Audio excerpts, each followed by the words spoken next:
Ladies and gentlemen, grab your time-traveling gear because we're about to leap back into the 1300s, a decade famously known for its fashion sense. If by fashion you mean wearing a sack with a side of filth and a dash of plague. Welcome to Why You Wouldn't Last a Day in Medieval Times and More, where we dive into the medieval underbelly that Hollywood refuses to acknowledge in its fairy tale fantasies. Spoiler alert. It's a far cry from the glamorous gowns and dashing knights we see on the big screen. This documentary isn't just a walk down history lane. It's a pit stop at the local cesspool, literally. Buckle up, because we'll explore the realities of life as a peasant, where your daily grind involves back-breaking labor, scraping by on moldy bread, and dodging the occasional excrement-laden cart that calls the cobblestones home. And just to spice things up, we'll sprinkle in a dash of Catherine the Great's story, the unapproved empress who didn't merely waltz into power. No, she hustled like it was CrossFit day at the Kremlin, climbing the social ladder with the grace of a swan and the cunning of a fox, navigating a court filled with ambition, intrigue, and, let's face it, a lot of yelling. So, as we contrast the rich tales spun by Hollywood with the grimy realities, prepare to question everything you thought you knew about knights, chivalry, and living conditions that could make a raccoon's dumpster seem like the Ritz. Think you could survive in a world where soap is barely a concept, and a good night's sleep often comes with shaken dreams of mortality? Spoiler, you probably can't. So, stay tuned as we slice through the absurd contrasts of history and reality, making sure to keep our humor sharp enough to cut through the stench of the past. This is medieval life, folks, and if you think you're tough enough to take it on, we've got a medieval peasant's tunic waiting for you. Picture this. The year is 1327, and you find yourself at the royal castle of King Wobblebottom III, a ruler famous not for his wit, but for his uncanny resemblance to a particularly disgruntled walrus. The sun sets over plundered peasants and misplaced ambitions, casting dramatic shadows through the drafty hall. And what's that scent wafting through the air? Is it the sweet aroma of roasted chicken? No, my friend. It's the unmistakable pungency of betrayal, sprinkled with a hint of boiled cabbage. Welcome to Wobblebottom's feast, where tonight's main event is not a grand meal, but the coronation of an unprecedented political scandal involving the royal chickens which, as it turns out, were the prized pets of Princess Henrietta, a woman whose hobbies included knitting sad capes and plotting revenge against anyone who dared criticize her homemade trinkets. As whimsical royal guards hand out cups of mead, the atmosphere is electric. Is the laughter genuine, or a facade hiding whispered plots of poultry heists? You see, the rumor mill has gone haywire. It's claiming that a sinister plot has surfaced, one that involves the neighboring Duke of Bumfuzzle and a blood pact with a particularly ruthless and gravy-hungry band of miscreant chickens. Cue the cunning court whispers. The chickens are not just for eating, they're a for plotting. Every peasant knew that the chickens formed a secret society, united not just by feathers, but by their shared distaste for being dinner. They were allegedly hoarding secrets of court cringe and had started influencing the local gossip in the market. You can almost hear the hyperbolic muttering of the courtiers, practicing their shocked gasps. What if they plot to overthrow the king? What if they've been laying golden eggs all this time, bidding their moment? As the paranoia spreads, the air grows thicker, filled with intrigue, dread, and the somewhat rancid odor of integrity. Under the great oak table, tension mounts until suddenly a slam. The sound echoes through the hall as Henrietta bursts in, clutching a suspiciously plump chicken. It's the Duke, she shrieks, pointing wildly, and his army of rogue fowl. They're in league with my prized chicks. Gasps ripple through the audience, truly the most gripping plot twist since Wobblebottom tried to pass off a mud pie as a Fornox-worthy dessert. Yet little do they know, the chicken she was clutching was merely a roast that had gotten cold too quickly. But alas, the court was not in the mood for facts. They were already brewing a conspiracy thicker than the gravy on the banquet table. The laughing musicians stopped abruptly, hands poised over strings as every eye glued to the scene unfolding. Henrietta, in a fiery fury, pointed accusatorial fingers at every noble present, each believing themselves innocent yet guilty in this farcical melee. A bard started weaving a catchy tune about heroic poultry and dastardly dukes, which fueled the flickering flames of chaos.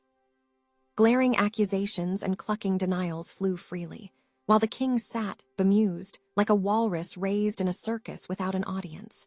Then came the moment of shocking clarity when a royal advisor, brain evidently marinated in too many apples of discord, took the stage and bellowed enough. Let's settle this with a duel to the death. Or, until someone's dinner gets cold. And just like that, the madness turned into an official chicken duel, where competitors brandished oversized forks instead of swords, while the remaining poultry clucked in horror or perhaps admiration. The ensuing chaos saw feathers fly, and not just from the once coveted chickens. In what turned out to be a rather lackluster duel that ended with participants slipping on spilled mead, the chickens cleverly evaded capture. Meanwhile, a sobered Wobblebottom declared that he'd rather be assassinated than watch any more of this culinary calamity.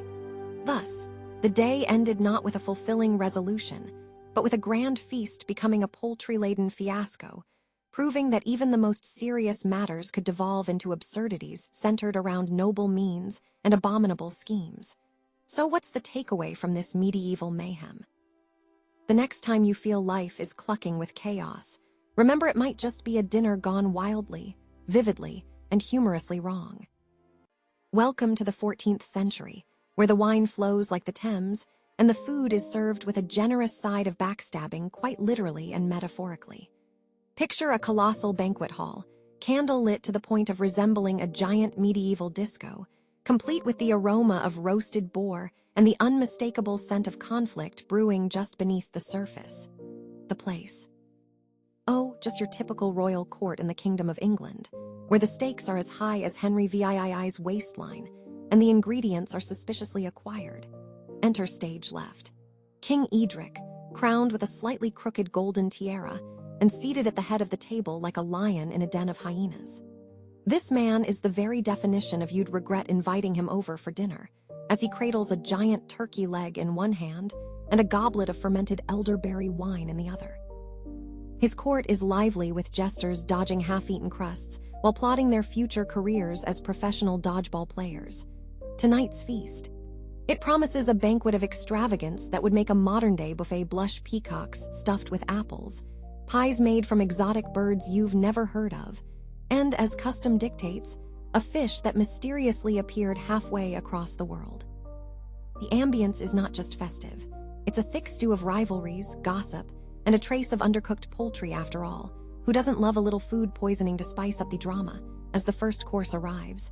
It's clear this won't just be about avaricious eating. This will be a game of intrigue. The nobles eye each other with suspicion as they expertly wield their forks like they're about to enter a gladiatorial arena. Little do they know, the real battle will not be fought with swords, but with culinary ethics. Some believe the fish has been enchanted by an ancient sorceress, while others claim it's simply spoiled, making enemies of those who dare to partake. Let's not forget the royal food taster, a gentleman selected primarily for his remarkable ability to inspire confidence in a room full of potential food assassins. He sips and sniffs every dish before the king can even grace them with his royal scent. In truth, he's not just tasting, but effectively performing a high-stakes roulette that can turn the evening from festive to fatal. One too many errant garlic cloves, and he knows he might leap towards the afterlife faster than a peasant evading taxes. Now, as Edric takes his first bite of the infamous fish drumroll, please it flops like a dying fish on a boat. The room freezes as he chews with the intensity of a man negotiating peace treaties. Suddenly, he spits it out, pearl-like treasures flying through the air. Gasps resonate like reverberations in a cathedral. Did he choke on poison, or just really get a large bone lodged in his throat? Chaos erupts. Noblewomen scream, children wail, and the court jester ponders if this is the point where he should start juggling swords or simply run for his life. The king's advisors leap into action faster than you can say, "Let's blame the cook." Conspiracies swirl like wine stains on a tapestry as the kitchen staff is rounded up for questioning knives drawn on the platter of guilt. But here comes the twist. It turns out, the fish was perfectly fine. The fishmonger had simply sent the wrong type. Edric had an aversion to tartar sauce, having mistakenly believed it was some potion of ill fortune. The cook, as it turns out, was just a bit of a rebel, trying to enliven the otherwise bland royal palate. He gets a promotion instead of the gallows because, of course, the line between culinary creativity and treason is as thin as a well-made pastry. And what's the takeaway from this feast of hilarity? The next time you're about to engage in a culinary battle royale, remember to consult the chef first, or at the very least, check if your fish is still swimming. Lesson learned. Whether it's a banquet or a brawl, you can't have a good time without a side of absurdity, just like any royal dinner that could turn into treason by mere miscommunication. Fade in dramatic music. The year, 1420 AD. The place, a grand medieval court where the weight of power is matched only by the weight of the hairstyles. Picture a hall so resplendent that the chandeliers alone could pay off a peasant's taxes for a decade, and the air is perfumed with the mouth-watering blend of sweat, wax, and political intrigue. Enter Queen Hildegard, emblematic of regal elegance yet burdened by a hairdo standing 2 feet tall, supported by wood, laces, and perhaps a family-sized bag of flour. Her hair is an elaborate tower teetering on her head like a medieval skyscraper, complete with tiny figurines of knights, pieces of broccoli, and who knows what else woven into the finer strands. Tonight's feast features roast peacock, the pièce d'assistance of opulence and inadvertent absurdity, as guests clutch their hearts in delight and horror at the same time. Gathered are the lords, nobles, and the occasional bewildered contestant from a local beauty pageant, all trying desperately to outdo one another's ridiculous headgear without risking actual eye injuries. The tension rises as all eyes inevitably shift to the queen, who is both icon and puppet. Pulling off such a hairdo requires the kind of bravery usually reserved for leading troops into battle, and the ability to stifle the urge to lean sideways just in case. But more than just a hair fashion statement, this is a matter of state. You see, the king has just issued a decree. No hairstyle shall exceed the height of 3 plumes, or else the beheading of the offending party may commence. This innovative piece of legislation stems from his realization that when the nobility tower above him, he feels both insecure and exceedingly combative. Chaos ensues as rival factions begin either a veritable hair war or an impromptu episode of extreme makeover. Royal Edition. Lords who once supported the decree are now shoving their hair upward, inspiring new heights of hedging and styling, while the harried court hairstylist prays for the safety of his dwindling supply of hair gel. Amidst this fracas, enter Sir Gregory, the court jester, whose hat alone could probably house a family of squirrels and is bristling with stylistic ambitions no one dared voice. He launches into an improvised performance, mocking the hairstyles of the nobility, claiming queens would rather crown a field mouse than let any of them near her throne, all while balancing on 1 foot and tossing acorns. As the queen raises a manicured hand to silence the accusations flung from the jester's mouth, tragedy strikes her tower of hair begins to wobble perilously. The court holds its breath as one unfortunate gust of air sends her elaborate creation cascading to the floor like an accident scene from a Renaissance festival. "Woe betide us," wails one lord, clutching his own hairpiece. In a moment of sheer irony, the queen realizes that her extravagant style has merely turned her into a human feast for the waiting peacocks. Because while she's adorned beautifully, she's currently just an idiosyncratic scarecrow meant to ward off royalty with fashion faux pas. In small steps to recover the expensive disaster, she orders all present to don their most extravagant hairstyles in solidarity, or face the decree of treasonous bangs cut to chin length. As the court members frantically wrestle their absurd styles into similar chaos, it turns into a gleeful, albeit audacious, competition who could outdo whom in the most ridiculous posh and pout challenge. By the end of the evening, the once solemn hall transformed into a cacophony of laughter, towering hair, and yep, even roasted peacock being juggled for fun.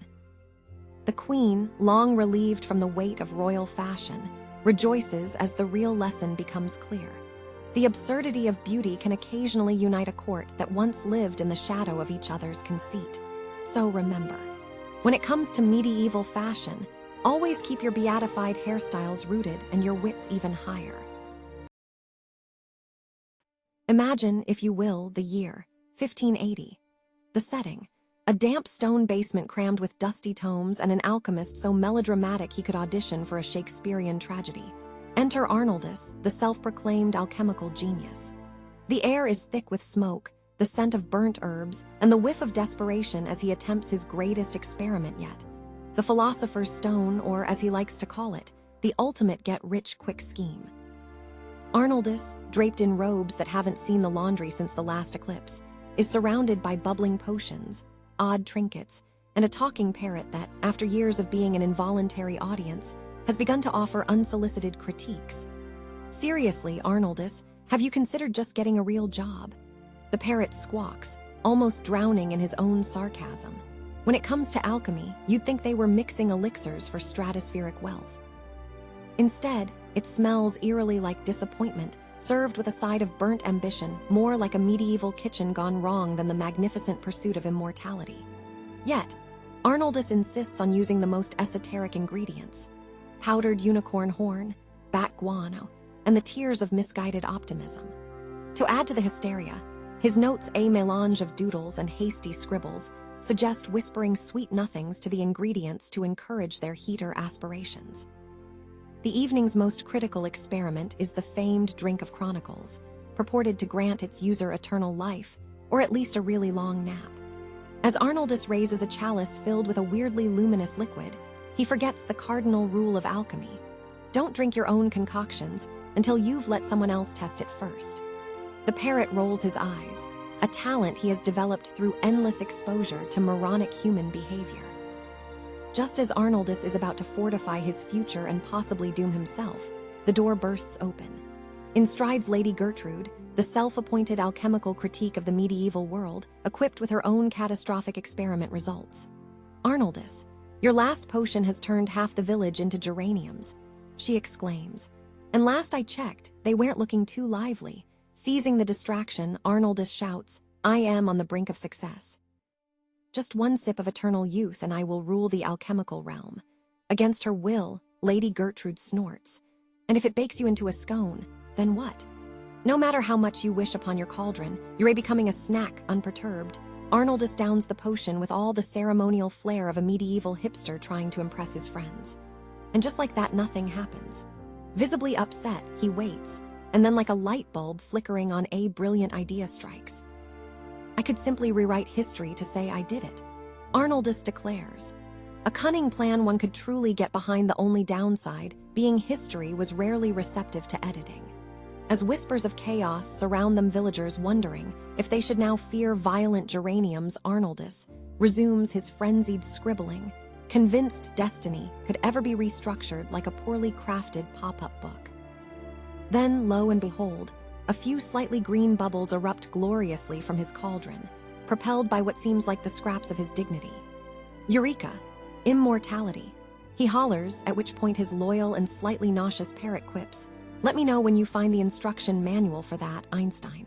So, what's the lesson here? If you're going to experiment with life-altering elixirs, at least have the decency to let your parrot be your taste tester. After all, sorcery may inflate your ego, but logic is the real philosopher's stone. Fade in on a grand hall, dimly lit by the flickering glow of candlelight that casts shadows reminiscent of scheming courtiers lurking behind every corner. The year, a ridiculously approximate 1478, because accuracy isn't the point when you're about to witness medieval madness. The smell, a delightful melange of freshly baked bread, stale wine, and the distinctly pungent aroma of sibling rivalry, all simmering in a pot of high-stakes drama. The scene, a lavish banquet hosted by King Harold the Half-Mad, whose claim to the throne hinges more on his ability to recite poetry than on any legitimate royal lineage. He sits at the head of the table, flanked by a flustered medieval chef and his increasingly exasperated family. Plated in front of him, a grand roast boar, golden and glistening, presenting the perfect backdrop for betrayal. As the court musicians strike a merry tune that somehow smells of desperation, you can feel the tension between Harold and his siblings Duke Ferdinand, known primarily for his awkward attempts to flatter everyone, and Lady Marjorie, who's developed an advanced taste for poison. Together, they embody a feast of family dysfunction that only royalty could achieve. But here's the twist. Tonight's feast had a secret ingredient that no one had been briefed on. The boar had been fed a diet rich in sacred herbs purported to enhance clarity of mind. Only problem, One family member was rumored to have been handling said herbs with a suspicious amount of enthusiasm, and it wasn't the vegetarian cousin in the corner. As Harold, slowly chewing on what he might hope might be a guilty secret, leans down to slice into the boar, visions of conquest dance in his half-mad mind. Will he finally win the love of his siblings? Or will he simply be seen as another hump in the family tree? In that moment of gastronomic ambition, the accidental tragedy unfolds. First, the Duke, who thought it wise to sneak some boar meat to his pet falcon, feels himself engaging in a medieval version of catfishing his high-speed escape, resulting in a feathery explosion at the table, as the bird decides that its master should not stand between it and liberation. Meanwhile, as the falcon causes chaos, a clumsy servant finds himself stumbling over the royal wine glasses, ensuring that the noble attempt at elegance translates into an unsightly slide that resembles a greasy slip-end slide, while everyone yelps with laughter or horror. It's hard to tell which. King Harold, however, now fully immersed in rapid flailing and attracting the attention of the court's esteemed fool, suddenly bursts forth with an epiphany. Perhaps his siblings are out to ruin him permanently. Cue hysteria. The family members fly in to blame each other as if they were competing in some high-stakes extreme sport of finger-pointing, while a rare sighting of a court magician appears, also very interested in figuring out who would make a marvelous new apprentice provided they can survive the evening. Just when it seems like all is lost, and King Harold prepares to do something absurdly desperate, Enid the Elderly, the trusted head servant known for serving sass alongside service, steps in.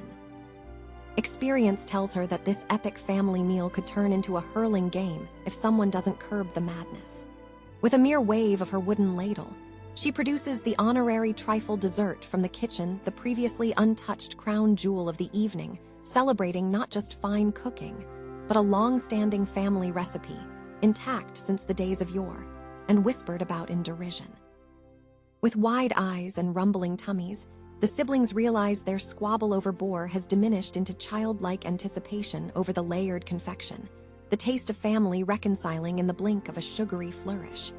Everyone becomes self-aware of how foolish they all seem, amid the overlord of a boar roast gone wrong. Amid laughter, the bickering is forgiven, and they share humble slices of trifle in unison. And the moral of the story. Sometimes, family feuds can be settled not by swords, but by the creamy embrace of a well-prepared dessert, unless, of course, that dessert mysteriously vanishes, leading to another feud that inevitably starts with the royal pastry chef's unfortunate disappearance. A dramatic flare of the trumpets, and we are transported to a sun-drenched meadow in the year 1425. The setting, a castle, sturdy as a rock and just about as charming as a rock with a bad architect. In the distance, the chatter of badly coordinated peasants echoes through the air, a cacophony of bad breath, chaotic horse hooves, and the not-so-delightful scent of week-old cabbage drifting from the nearby village. Enter the hero, Sir Percival of the Porpentine. A knight whose courage could only be matched by his desire for a hearty meal. As we zoom in on him, you can practically hear his stomach growling louder than an angry bear in a caffeine withdrawal. His quest, to break the siege that has lasted longer than any episode of his least favorite soap opera. A week and a half without food has turned him into a human version of a cranky toddler, ready to throw a tantrum at the slightest inconvenience. Let's paint this medieval masterpiece. Knights in dented armor, shouting for king and country while pretending to remember which country they were fighting for. The air is thick with tension, and perhaps even a hint of betrayal, as Sir Percival and his comrades gather in the castle's dining chamber, if you can call it that, when the main course is the lingering smell of toenails from the last banquet that spilled into the walls. Now, back to the food. What was on offer? On this particular day, the grand feast to celebrate the end of a 10-day deprivation diet consisted of a curious assortment of rotten turnips, stale bread, and the kind of flavored water that could only be described as suspiciously yellow. Yes, the medieval banquet was nothing if not a test of what was edible versus what was downright deadly. Take your pick. Tension rises as Sir Percival nervously peers into the soup, a mysterious melange that had a history longer than his lineage, and perhaps an engaging story about how it had once been a vegetable. As he brings the ladle to his lips, the entire room goes silent. The knights hold their breath, half expecting the walls to dissolve into laughter, half expecting instant health hazards. Cue the absurdity. A local superstition declared that eating unseasoned cabbage during a siege would summon the wrath of the ancients. As comical hues of green and slightly less appealing brown cloud the soup, Sir Percival recalls this warning, with the panic of a man facing his in-laws for the first time, sweaty palms and all. Amidst the fluttering superstitions, a rumor spreads that the local witch has cursed the castle's kitchen, making everything taste like despair laced with fear. Just when it seems the knights will be forced to go without sustenance any longer, Sir Percival musters the courage to taste a spoonful, and surprise he believes he's discovered a hint of dill. It's a culinary miracle. As the knights shout their approval, a second stab at the soup yields the same flavor, only now with the added benefit of existential dread. In the ensuing frenzy, they all decide to dig in, fearing they might starve to death before they can enjoy this unholy brew. As they eat, blades drawn, an enemy scout scales the castle wall. Panic spreads. Was it a surprise attack? A strategy? Or merely his father-in-law coming to collect rent? The knight-turned gourmet calls out, "To arms," only to discover the scout is holding a basket filled with fresh bread and cheese.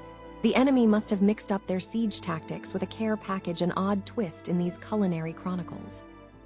They lowered their swords, momentarily torn between feasting and fending off potential doom, opting ultimately for a delightful feast. The siege resumed as real tension returned, followed by laughter and some very full stomachs. Historical context. Fellow knights tended to forget their diets during sieges, putting the kingdom's trust in their stomachs more often than their swords. It appears hunger really is the best sauce, and the moral of the story. If your battle plan includes minutes spent debating cabbage, make sure to bring snacks. Pack your bag with more than just armor, consider some almonds at the very least. It'll make surviving considerably less grim.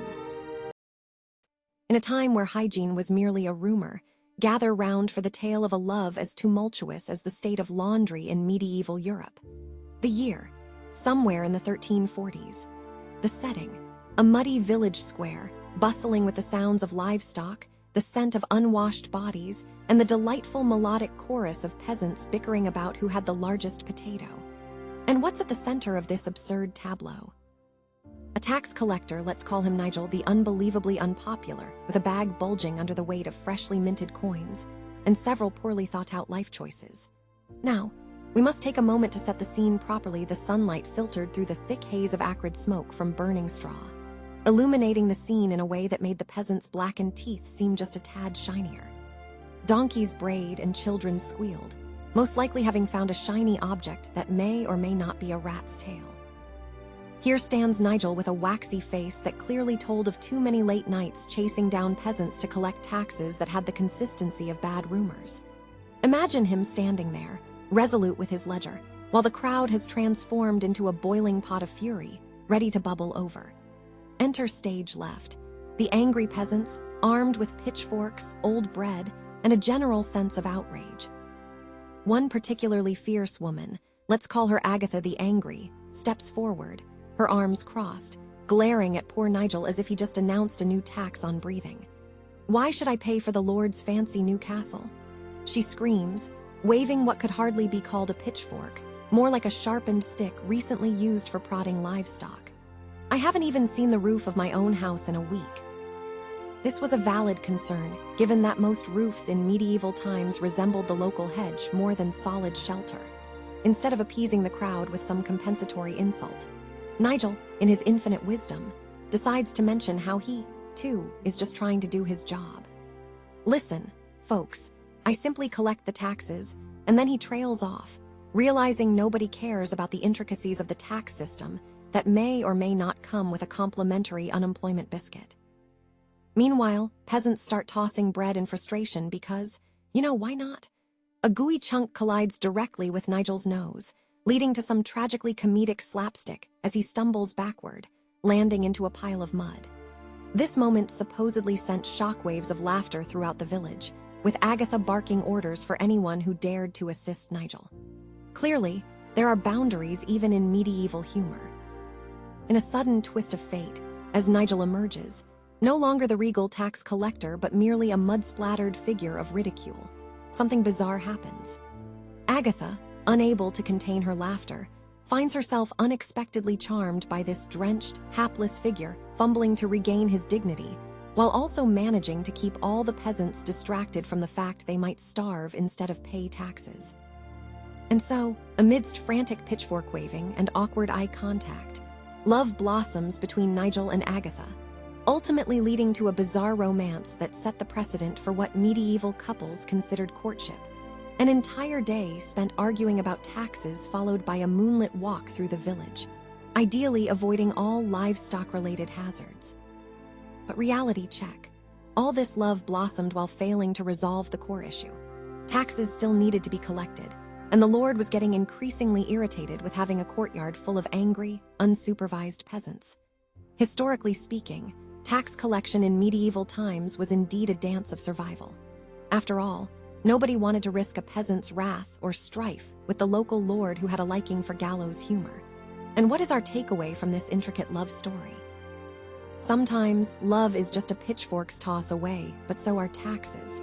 And fate often favors the clean, mud-free, and most importantly, the eligible tax collector. Picture this. The year is 1189, and the setting is a grimy tent on the outskirts of a battlefield that might as well be called Desolation Junction.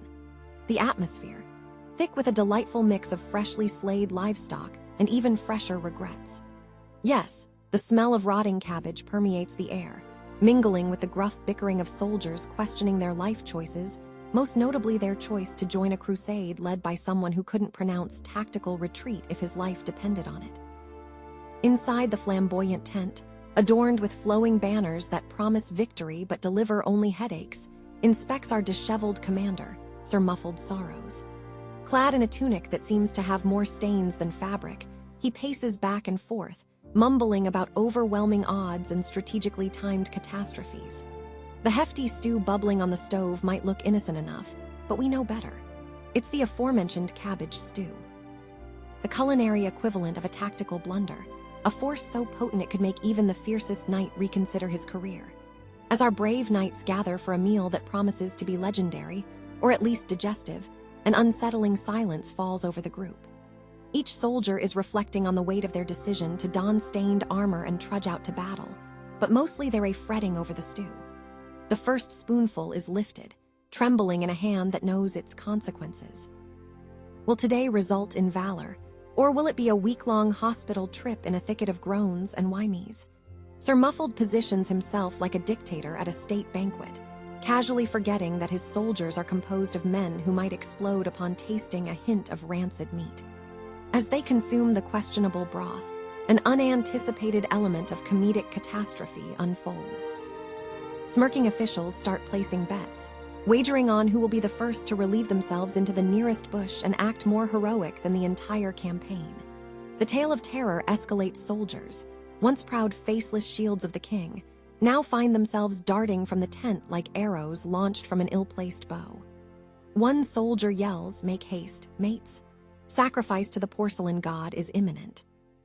It's a veritable chorus of chaos, as they stumble over each other, spilling the stolen pastries from the Lord's table. Yes, the pastries were a domain of desperation, and not approved by the culinary committee anyone had heard of. And thus unfolds a pathetic plot twist. Instead of clashing swords with the enemy outside, battle breaks out over the nearest porta potty. A noble war turned into a holy scramble. The knights now try to stake their claim to the temporary throne of relief. Sir Muffled, realizing the war is lost not in battle, but in bowel movements, surrenders to the regretful realization that their strategy was to grab their lunch before grabbing their swords. Now, while sirens blare from the tent, signaling an impending invasion, let's not forget the real lesson of this historical blunder. While many men have lost their lives in the name of conquest, few have succumbed to the terror of cabbage soup. Yes, even the finest generals would title this extravaganza a tragicomic loss, the kind of defeat that echoes through the ages, not for valor, but for the audacity of poor dietary choices. So here's the moral. When concocting war plans, make sure they don't involve stews that could double as chemical weapons. Cue the dramatic music. The year, 1348. The setting, a gloomy cobblestone street in a city beset by the Black Death, where the air is so thick with the stench of death and despair that even the rats have begun to unionize. Suddenly, a figure looms in the distance, draped in ominous black robes, an astonishingly ridiculous beaked mask adorned with herbs, the official uniform of the plague doctor. Yes, folks, meet the trendiest figure of medieval networking. The doctor who specializes in making people sick and dying look very fashionable. As we navigate through the wretched atmosphere of townspeople, coughing up their lungs their preferred method of saying hello, we find our plague doctor entering a local tavern, where the crowd huddles together for warmth and last-minute life advice. The lighting, dim, dramatically flickering from candles that might spontaneously combust at any moment. The smell. Picture unwashed bodies marinated in despair, topped off with a soupon of rotting vegetables. But what about the food? Ah yes, poppy seed buns with a side of fatalistic humor sprinkled liberally on top. What could go wrong? Eating while the mere act of breathing could contaminate another's existence. Plague doctor examines those around him. A peasant nervously sipping rancid beer, a merchant rapidly calculating his losses in real time, and of course, a nobleman with a comically inflated sense of self, insisting that his ancestors were superhuman. These are professional networks at play, and tensions rise as folks try to outdo one another in plague-related storytelling, like a particularly morbid game of charades. Oh, you lost 3 relatives last week. How quaint, I lost my entire village in the Great Cough-Off. The absurdity escalates as a man dressed as a jester enters, only to trip over a bucket of rats, sending them scattering like living confetti, while the crowd erupts in nervous laughter. Because when in doubt, just laugh at the absurd impending doom. But our plague doctor knows a thing or two about keeping his networking game strong amidst the carnage. He pulls out his diagnostic tools, a meter for measuring agony and a scroll with a list of preferred ailments, because you've got to know your clientele. In medieval times, a good fright was a bad fright that didn't lead to a solid connection. After all, how to leverage death for professional gain is all about being well-connected, literally and figuratively. Just as he begins to extol the virtues of herbal remedies mostly consisting of flowers stuffed into the nose to block out the stench of mortality, someone interrupts him, asking how many local priest endorsements he has. None, actually. I tend to avoid places where they're handing out holy water like it's candy, which frankly never resulted in much success with my patients anyway. One listener, intrigued by the plague doctor's frankness, leans too close and unveils a wave of laughter. His cough rattles the tavern like a poor-quality lute. Simultaneously, someone calls for a spell to ward off bad networking vibes as they realize that their competition for patients is growing more precarious by the day. Suddenly, an intense debate erupts about whose herbs work better, rosemary or garlic. Amidst this glorious chaos, the tavern is suffused with a pleasant realization. Just as the plague doctor lifts his beaked mask to enjoy a bite of bread, a loud clang sounds as a favorite customer topples over, plague-ridden yet somehow still charming, taking half the tavern with him into laughable disorder. Ultimately, the audience really learns the secret to successful networking in medieval times. When the stakes are life or death, mingling within a plague-infested tavern becomes the true art form of survival. So if you find yourself battling the Black Death, take a cue from our plague doctor. Always bring fragrant herbs, know your competition, and remember that laughter, even while surrounded by death and diseases, is the best medicine when making connections, although perhaps not the best at actually curing the plague itself. Fade in on an unassuming late evening in the Vatican during the mid-16th century. The year is 1555. The sun is dipping below the magnificent skyline, and the candlelit streets are buzzing with the tantalizing sounds of distant music and laughter. A saxophonist struggling to hold onto a modern instrument 1 century too soon mistakenly plays a tune more suited for a court jester's rambling. Enter the Pope, wearing a grandiose vestment embellished with enough gold to make a crescent moon jealous. What's interesting? He's about to embark on the most scandalous night of his papal career, an all-out, no-holds-barred ecclesiastical rave. But if you think the Holy Father was going to drop and flop like the average clubgoer, think again. The atmosphere is thick with the scent of burning incense mixed with an unholy blend of sweat and desperation. the kind only seen in gatherings where the invite list reads like a who's who of potential heretics. The low hum of power couples vying for influence is punctuated by frantic whispers speculating about who's next in line for a miracle and who's going to drink out of that cursed chalice back in the chapel. Everyone is wearing too much rough, and all the wrong colors, not unlike a Renaissance version of a failed tropical vacation.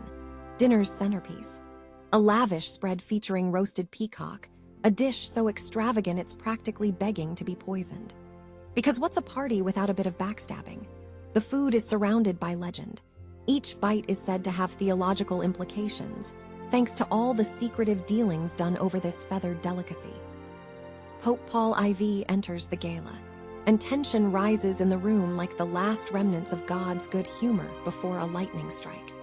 It's said that eating peacock granted you divine wisdom, while simultaneously leaving you open to the risk of a clerical mishap involving burning in hellfire if you annoyed the wrong bishops.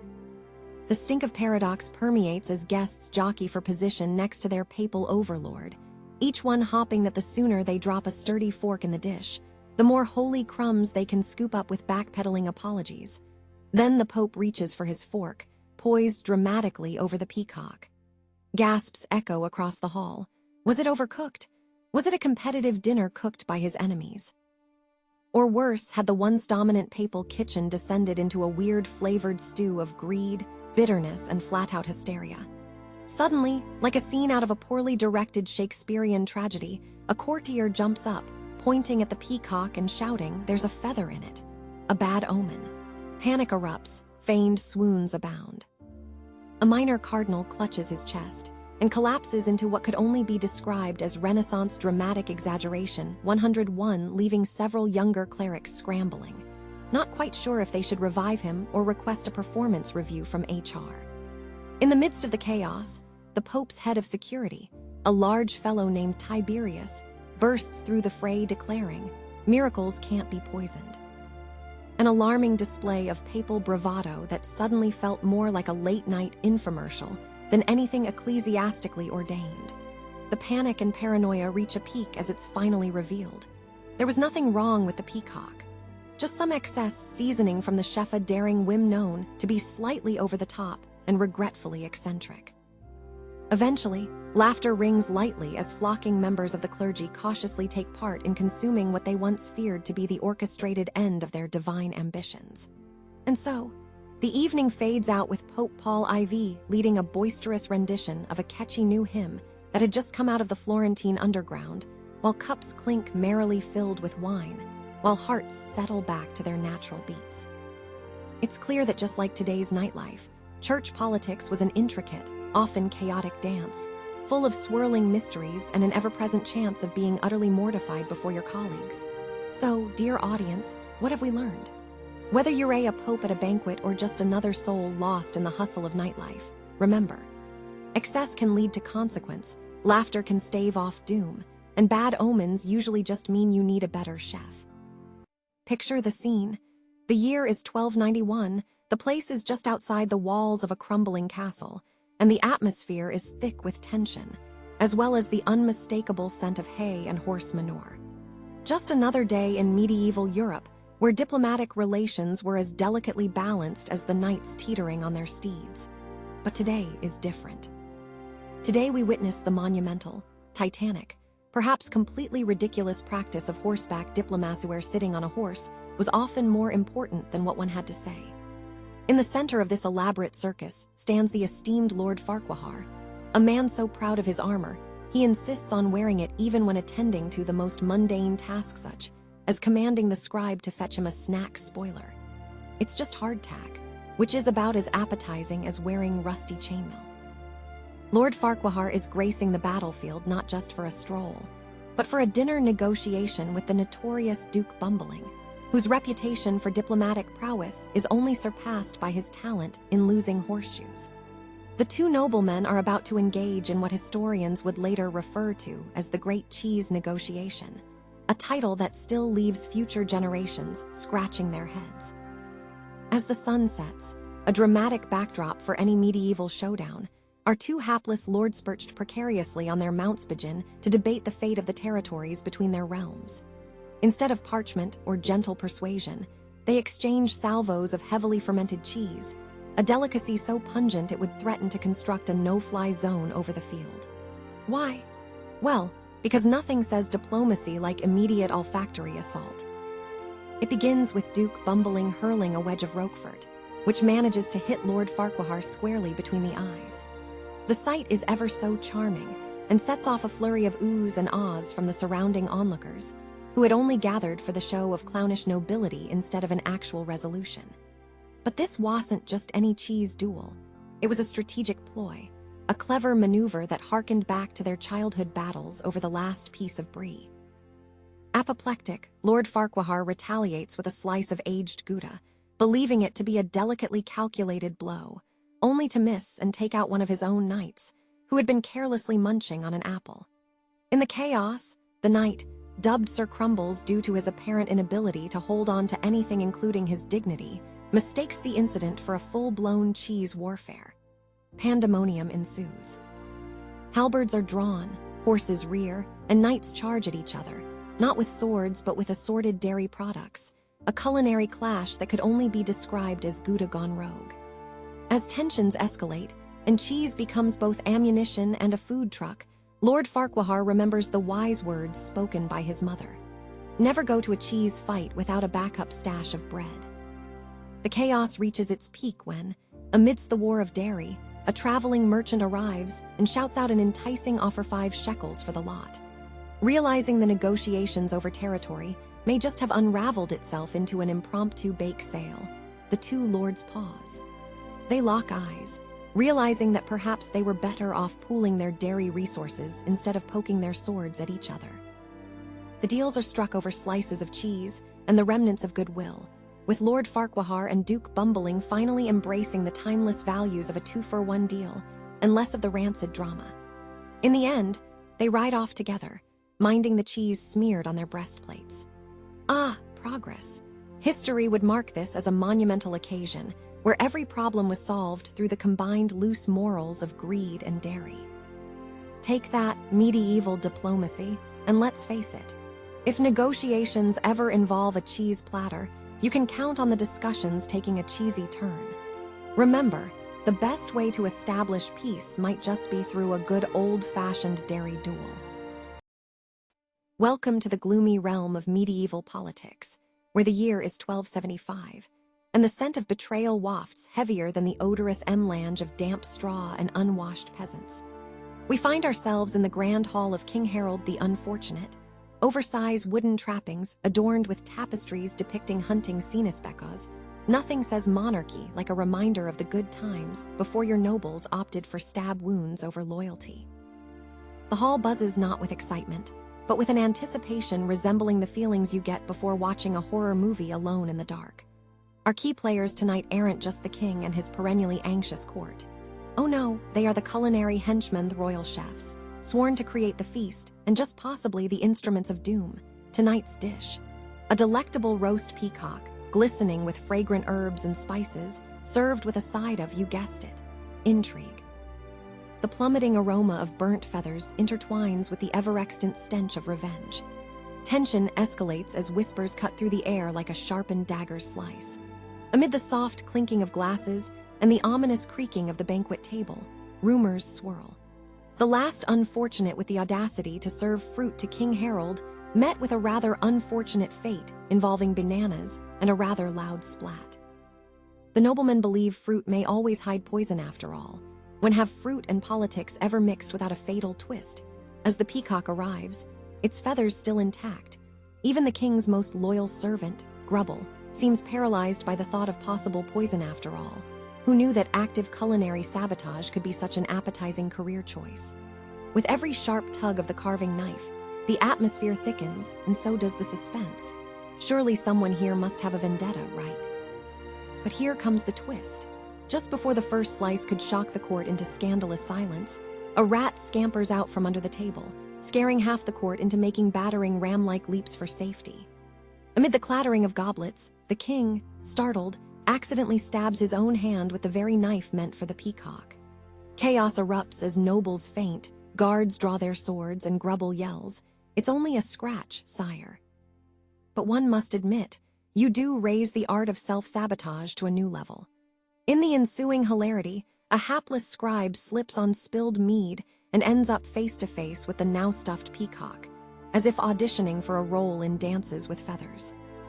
By the end of the evening, the only victim of treachery is the roast peacock, burned to a rescue-worthy crisp, while King Harold's accidental self-inflicted wound is treated with just enough pomp and circumstance to warrant an extra slice of piast, in case it wasn't the dagger-wielding conspirators he should have worried about, but rather the sinister kitchen implosion right under his nose. And so, for the lesson here amidst the levity. If your greatest rivals lurk within the walls with ambitions sharper than your dinner knives, perhaps it's best to skip the peacock and opt for a nice, safe bowl of porridge. Just make sure the cook doesn't have a penchant for creative revenge plotting. Enter the chaotic scene. It's the year 1368 at the castle of King Wastingtime IV, where the only thing thicker than the fog of political mischief is the even thicker odor of spilled mead. The grand hall, lit by flickering torches that cast shadows like medieval horror films, is filled with nobles who entirely forgot that being a royal requires at least a modicum of decorum.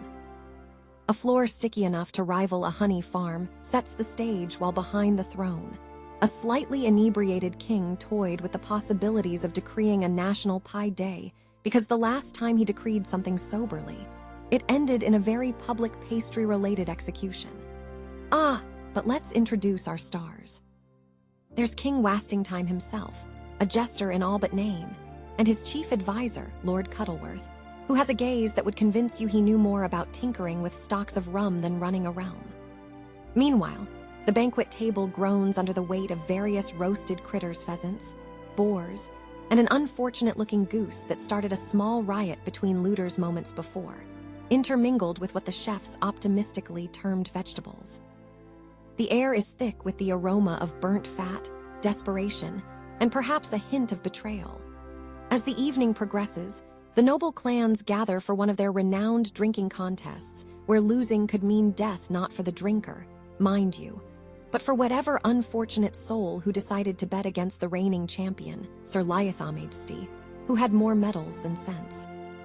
And it was here, amidst the clinking of tankards and slurred political machinations, that the tension brewed like an overcooked pot of porridge. Kingship was about to take a nasty turn. One fateful draught of mead later, King Wastingtime, fueled by both liquid courage and the occasional stray thought, stood atop the banquet table, a stage fit for a drunken Shakespeare. I hereby decree on this fine evening that all abandoned cats be adopted by anyone who can roll a barrel of ale into the town square. And the crowd erupted in cheers, not because it was a good idea, but because it had a high probability of involving chaos and undoubtedly several broken limbs. Just as the cheering bubbled into a boisterous uproar, Cuddleworth panicked. Knowing exactly how well these spontaneous laws went over after all, he wrote the last one about not eating soup with a knife. It resulted in a month of fizzled laughter at courts across the kingdom. He grabbed King Wastingtime by the waist, trying to yank him back to his seat, but instead only succeeded in pulling down the entire banquet table, meats, tankards, and honorable guests, all in an elaborate display of medieval slapstick. As lords and ladies flailed about, the goose rolled precariously to the feet of Sir Majesty, who thought it was part of the contest. In an epic moment more reminiscent of a comedic value from the court by the lake, Majesty dove forward, attempting to commandeer the goose as if it were the holy grail of poultry. But it was a futile effort, as he ended up flat on his face, and the goose bless it becoming the unofficial mascot for the night. As it waddled through what remained of the grand hall, more cats joined the fray as if some cosmic joke was at play, conquering the space that had quickly turned into the medieval equivalent of a dumpster fire. The moment of calamity reached its pinnacle when the town crier burst in, announcing a new decree. With bated breath, he read King Wastingtime's latest pronouncement. Every noble shall arm themselves with a pet and a pint and ride into the sunset. The crowd, in shock and laughter, couldn't decide whether to cheer for the decree or to drown themselves under the lost dignity of the king's drunken whimsy. Thus, the convoluted mess ended with cats, geese, and ale taking priority over real governance.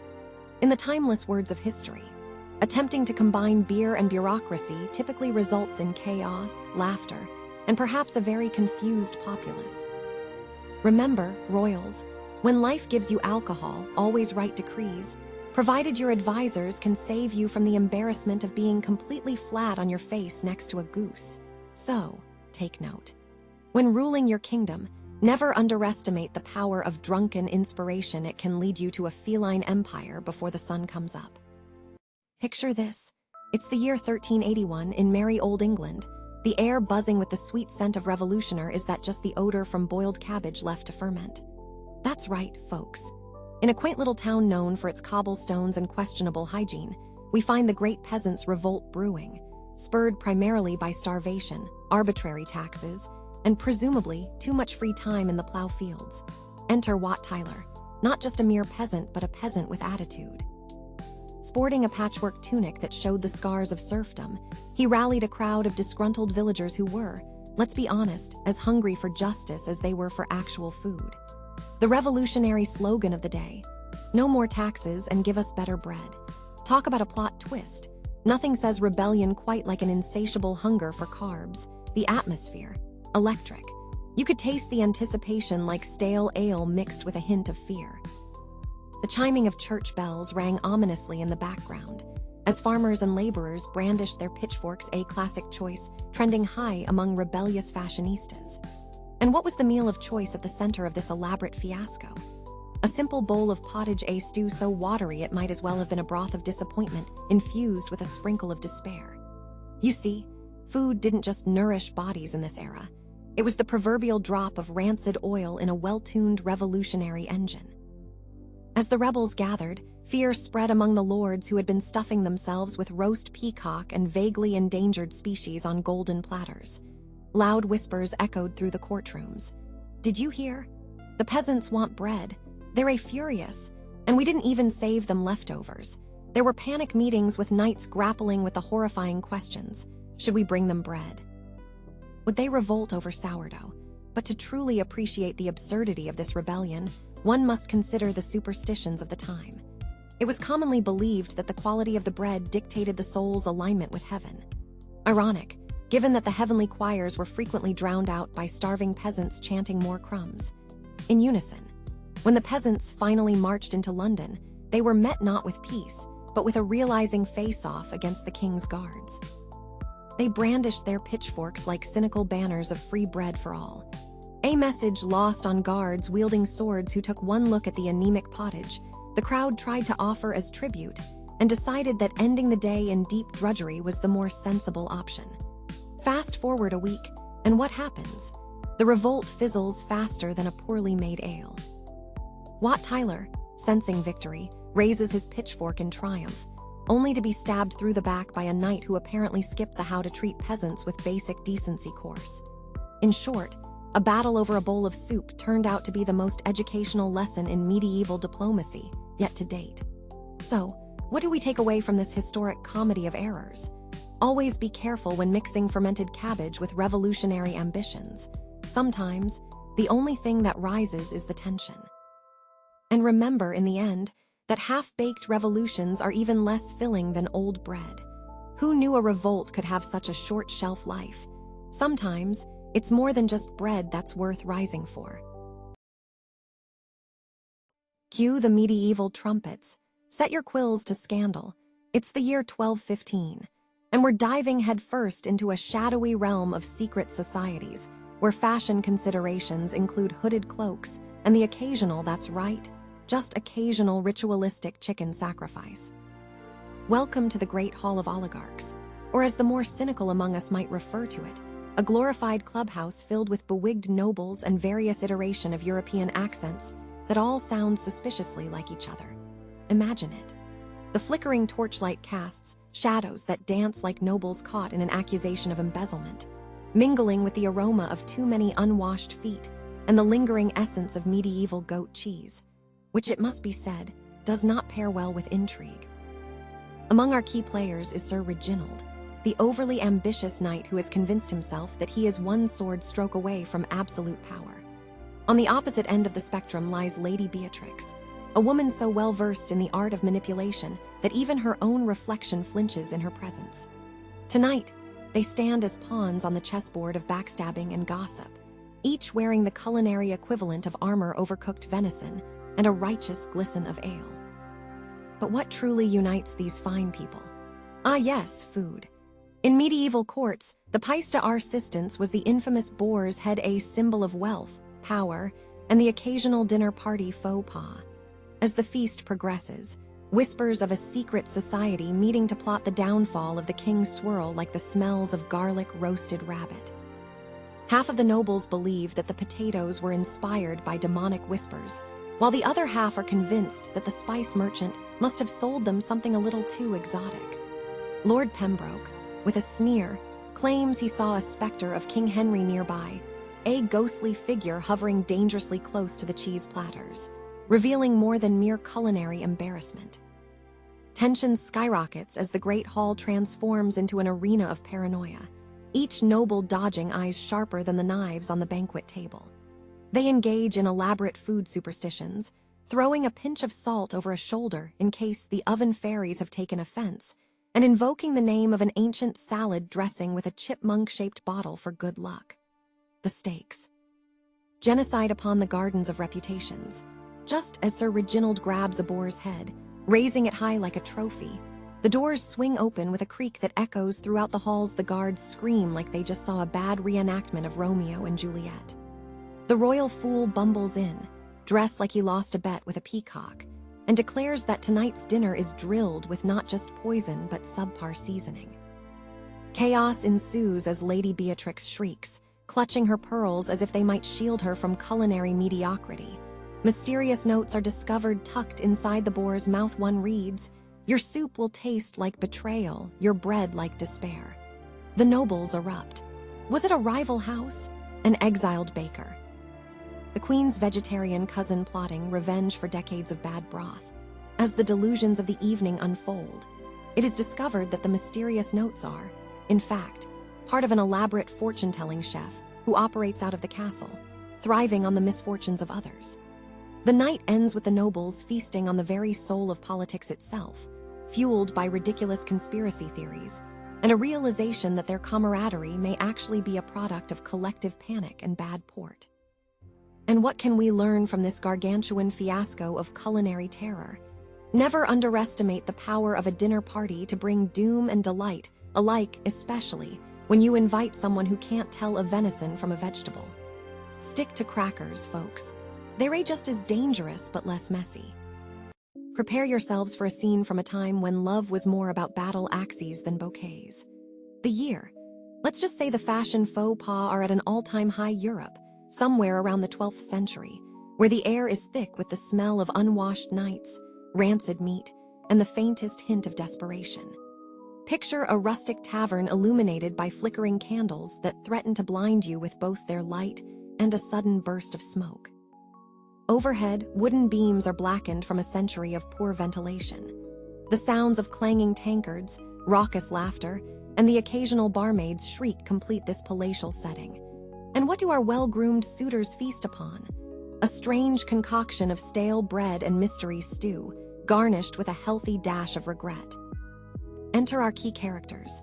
Sir Boltingstag, dubbed the Handsome more for his bravery in battle than his prowess with a comb, and Lady Beatrice, the reigning champion of rejection, holding her own in the unyielding game of medieval courtship.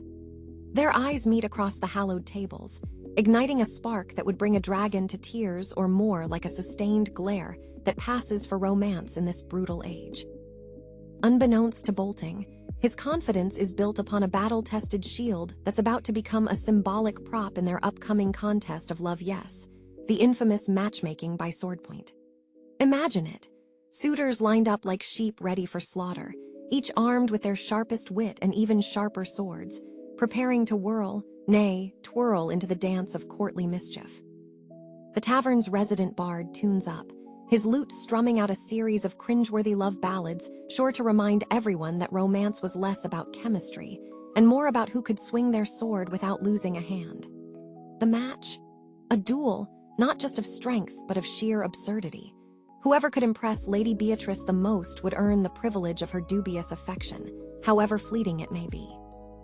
But tensions run high among the noble competitor Sir Barbarous Blood, a man so ugly even his mother could only muster the words "Ure, my son" during family gatherings, is furious when Bolting manages to banter while twirling his sword. Only seconds later, a physical duel ensues, which involves not only swords, but also some ill-timed kicks to shins and wildly misplaced charges. It's more slapstick than swordplay, as nostrils flare and egos are bruised. What's medieval romance without a hint of humiliation? Yet, amidst the chaos, an unforeseen twist occurs. Just as Lady Beatrice is ready to declare her favored knight, she turns her head slightly and inadvertently grabs the tavern cat instead of the winning sword. The motley crew of suitors is momentarily distracted by a brawl over which end of the cat is more threatening, leading to half-hearted attempts at flattery that resemble a street fight more than a courtship display. The cat, oblivious to its star status, squirms free and jumps onto the bard's lute, strumming an awkward tune of abandonment, the medieval equivalent of swiping left. Thus, Lady Beatrice ultimately rejects all suitorships, opting instead for a quiet life with her prized, yet disoriented, newfound feline friend. In the end, the battle is not a sword fight, but a show of social awkwardness and an aversion to commitment. Sir Bolting Stag leaves the tavern with nothing more than a sore jaw and a misunderstanding about what it means to meet someone halfway, and the lesson of this chaotic encounter. If you think dating today is a circus, try wadding through a medieval matchmaking event where love is just another excuse for a duel, and the only guarantee is to leave with more bruises than bliss. Picture this. It's the year 1323, somewhere in the dank and musty depths of England's finest castle, where the only ventilation is that of a drafty doorway leading into the courtyard which, by the way, doubles as the castle's toilet. The lighting is a tragic combination of sputtering torches and an army of shadows, the air thick not just with the scent of wet stone and mold, but also an overwhelming miasma of anxiety. This night is of utmost importance because it's a banquet meant to impress a visiting duke, whom nobody really likes but everyone feels obligated to flatter. The castle's grand dining hall, a cavernous mishmash of crumbling stone and bad taste, groans under the weight of its own history. The walls have seen backstabbing and bumbling. And let's not forget the strategic toilet placement to keep everything local. Enter the hosts, Lord Reginald Fluffington III, an aristocratic twit whose silk robe appears to be fancier than his last 3 meals combined, and his wife Lady Beatrice, a woman with more enthusiasm for social climbing than for actual food or conversation. Tonight's feast is centered around the pièce d'resistance, boiled cabbage stew. Yes, you heard it right. Boiled cabbage that has been stewing since the last Cannonball War, a culinary disaster so immense it could declare war on taste buds. Now, in a time where each meal could be a potential end to one's hereditary line, superstition runs rampant like a toddler with a sugar high. As the servants approach with the cabbage concoction, they carry a series of preposterous charms meant to ward off the evil spirits believed to dwell in the hall. One servant wears a dead chicken around his neck like a charm, because who doesn't want salmonella in the Dark Ages, while the other jingles a set of bells to scare off any wandering specter that might dare to be offended by the dinner being served. As Lord Reginald, certain that the fate of his lineage hangs on whether he can survive this banquet without insulting the Duke, lifts his spoon to sip some stew. The tension mounts like a medieval ballad that could either be a tragedy or a comedy. The guests lean in, as if drawn by the scent of impending disaster more than the food itself. And just as Lord Reginald swallows a substantial bite, we hear a floorboard creak louder than his hopes of impressing the Duke. Up pops the ghost of Sir Barnaby the Stalwart, who lived and died in this very hall, but apparently still lingers to haunt those who can't make a decent stew. He appears looking less like a fearsome specter and more like a slightly translucent potato, but with a frown that could wilt a rose. As he shouts, "Cabbage again? You dullards! No wonder I can't rest in peace." Every guest drops their utensils in shock, a cacophony of clattering that could only be rivaled by an orchestra thrown down the stairs.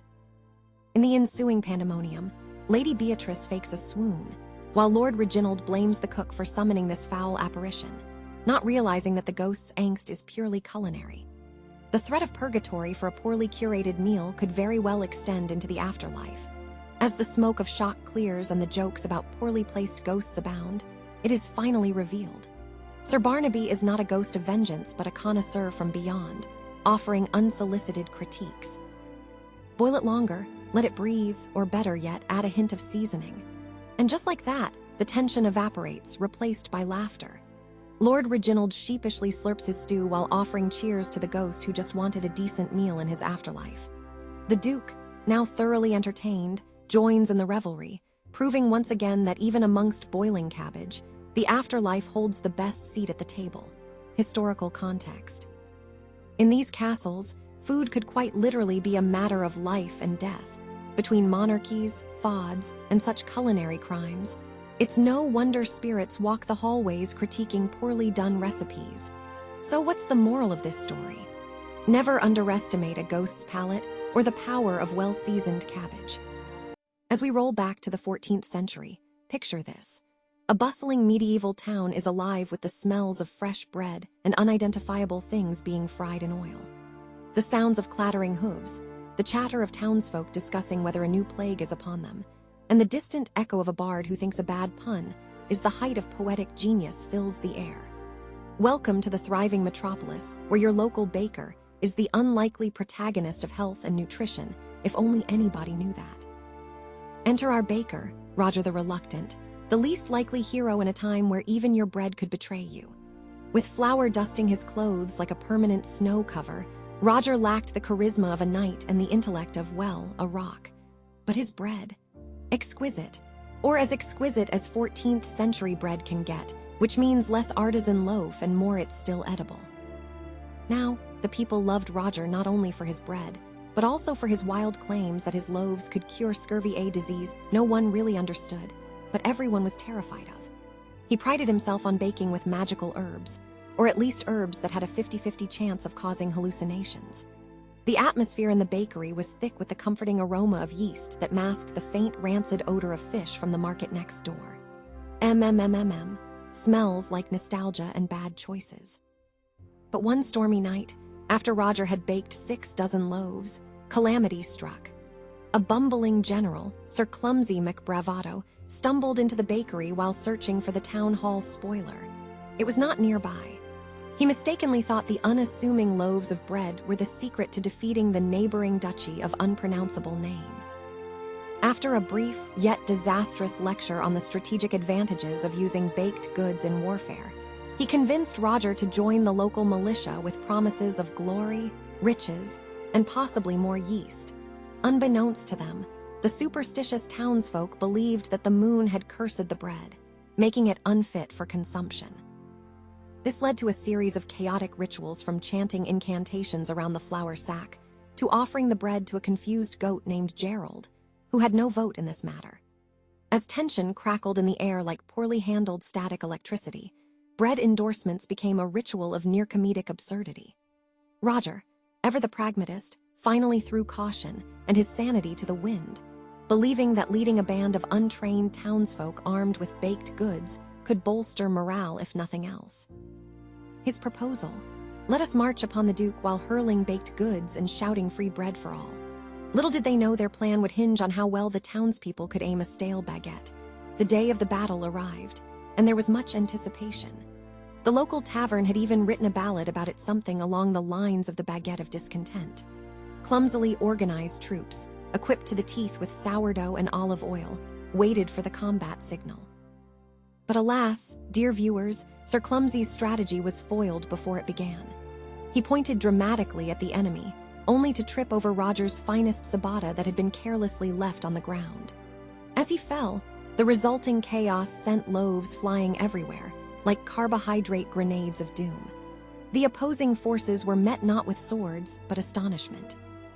Before the battle could commence, the neighboring duchy succumbed to uncontrollable laughter at the sight of grown men slipping on bread and rolling about like misfit ballistics. With their dignities in tatters, it became clear the assault would result only in an armistice over a meal rather than a showdown. In a twist befitting medieval humor, the two sides agreed to share the remnants of the bread, establishing a baker's truce between the towns that flourished for years. In truth, Roger did become a local hero, albeit in a slightly roundabout and perhaps baffling way. So there you have it. Life lessons from ancient times that suggest a loaf may just save your town in ways no sword can achieve. Unless, of course, you throw it well enough and aim for the general in the process. Imagine, if you will, the year is 1550, the French court is a dazzling spectacle of silk and over-the-top frills that could moonlight as parachutes for the next generation of fashion victims. The ambience is positively suffocating, with candles attempting to compete with the brightness of the golden embroidery, and the stench of sweat somehow mingling triumphantly with an occasional whiff of desperation. Here, as thousands of ruffles dance in unison, we meet our host, King Henry II of France, a man with a jawline sharp enough to cut through the thickest of beef fillets. Today, he is thrilled to unveil the latest marvel, a ruff so extravagant it could easily double as a medieval hula hoop. To the left of his throne, the queens trot across the floor in gowns that resemble repurposed tent fabric, while the nobles squint through lace as they attempt to see each other while practicing the ancient art of averting their gazes from scandal. Center stage. A feast fit for a king, featuring all sorts of culinary delights bringing together the world's most questionable combinations of flavors, from roast peacock to candied beetles. Yes, you heard that right, beetles. We offer you a literal buffet of bafflement. Drumsticks the size of toddlers threaten to topple over as they are interspersed with melon. How did we get here? To cleanse the palate. The air is filled with a cacophony of snickering, fork clinking, and what can only be described as fashionable wheezing, a risk one takes when sporting neckwear that could suffocate a small dog. Now, let's talk about the underlying tension bubbling beneath all that silk. In a court where everyone is convinced backstabbing isn't just metaphorical, but could actually happen, you can bet superstitions reign supreme over culinary choices. Every bite has the potential to send reputations spiraling into oblivion. What might onlookers interpret as a delectable chicken leg could very well be the royal contraceptive foil of whispered betrayal. Mustard, poison, quail, a call for war. Every bite is scrutinized, as coveted secrets are forged with overcooked cabbage and heart palpitations. Just the mere act of reaching for the parsnips could ignite a full-on scandal in less time than it takes for a child to accidentally ruin the royal tapestry. As King Henry takes his first mouthful of roasted swan, yes, swan, a hush falls over the court. One could hear a pin drop, followed by the sound of 10,000 anxious heartbeats, as everyone braces for either applause or uproarious laughter. Would this meal mean eternal honor or fatal embarrassment? The ruffles flutter nervously along with the courtiers' anxious souls, camouflaging their fears as they keep up the appearance of genteel elegance or else risk being toppled into the waiting jaws of mortality. And then, as if scripted by the ghost of Molière himself, Henry's expression shifts. He sporadically spasms, choking on his prize dish. Is it the food? Poison? We demand answers. In a matter of moments, royal physicians are summoned, led forth by a nervous apprentice who skipped several weeks of proper medical training to master the elemental art of convincing the king he wasn't actually dying. The crowd waits, barely breathing, fully decked out in the kinds of fashions that scream, I could afford this, but don't understand how. And instead of danger, we are met with the revelation. Henry had simply taken an extravagant bite of too much stuffing. Somehow an entire loaf of bread had sneaked its way into the royal swan. He was fine, only mortified, which, let's be honest, is the court's favorite state. Amidst the exhalation of relief, one noble lady procured a kerfuffle over the height of her ruff, slyly peeking, past it just in time to catch the lingering, prying eyes of yet another noble with far fewer fatal risks at stake. Suddenly, the ongoing peacock and robbery ancient dispute erupted into a spectacle of sheer ridiculousness, reminiscent of a stage farce. And the lesson learned? In the French court, the only rule of thumb is do not eat before you've confirmed the entire state of your neckwear. And who knows, maybe that flamboyant outfit could disguise your next dietary disaster. In the age of discovery, when heroes mounted their ships and sailed into the great unknown, one question haunted them. How on earth do we manage to not get lost? Spoiler alert, they didn't always care. Enter the 16th century, where roughly 90 of explorers would rather be dramatically lost at sea than admit to a mapmaker that they had absolutely no idea where they were headed. Our scene unfolds aboard the illustrious ship Desperation, a floating palace of beer barrels and tangled ropes, circa 1510. The crew is lounging on deck, plucking at their beards and claiming their navigational instruments are somewhere under that pile of necessities. The air, a charming mix of salt water, sweat, and that ever-present odor of poor dietary choices consisting primarily of hardtack and something squishy they dare not identify. Meet Captain Flounder, a man reputed for his brilliant leadership skills, or rather his exceptionally creative flair for getting lost. Underneath his hat, a nest of secrets thrived like his terrible sense of direction and his inability to ask for help, which, let's face it, are crucial skills when one is smothered among the waves. Tonight's meal, a banquet of desiccated fish jerky and dubious soup. Great. But not so great if you're a Captain Flounder, who took one look at the slop and decided to throw an internal exploration of his own treasure hunt for the nearest barrel of rum. Rum. That's the real direction they can agree on. Superstitions ran rife among these intrepid souls, especially when it came to food. Each fish caught was weighed against two cats named Cuddles and Butch, believed to be astral navigators in disguise. Yes, you heard it right, cats. If Cuddles sneezed, it was said they'd be blighted by bad luck. If Butch yawned, they had to sail in the opposite direction, which more often than not led them straight into the jaws of an oncoming storm or a particularly agitated school of sharks. Picture this. As the sun sets over the horizon, Flounder decides to utilize his giant magnifying glass clearly. It's a powerful argument for maritime technology to get a closer look at the navigator's compass. It's either the compass that needs fixing or the pants on Flounder that are mysteriously unraveling. As he squints over the device, the crew hilariously debates what direction they should really be heading. South, north, a remote island called Spring Breakopia. Their glorious quest spirals into hilarious fantasy as they ponder what lies beyond the edges of their maps. Could it be hidden treasure, an arch nemesis, a group of mermaids hosting lavish parties with good food? The thought alone sends them into an excited half-daydream, half-argument about which mythical creature they could trick into serving them. In a moment of reckless spontaneity or utter neglect of duty, Flounder announces that they should set a course for whatever is opposite the direction of that whaling ship. Thus, against all odds and with a twist of whistle-blowing sea winds, the Desperation finds itself circumnavigating the world, and completely off course unbeknownst to the captain and crew, who are having way too much fun convincing themselves that they are on the grandest adventure ever. Within reason, 6 months later, and after a series of unplanned incidents involving an unending supply of fish and unsolicited rainstorms, they stumble across land, a delightful paradise that they would later dub Tiny Island of Regrets. Everything was perfectly fine, except for one detail they thought was only a myth. They had actually invented a new type of fish stew that they called Lost Cause. Amazing, isn't it? These brave explorers thought they were pioneering global exploration, when, in reality, they were just floating their way back into a sustainable food disaster. So what did they learn? It's great to be lost metaphorically and literally.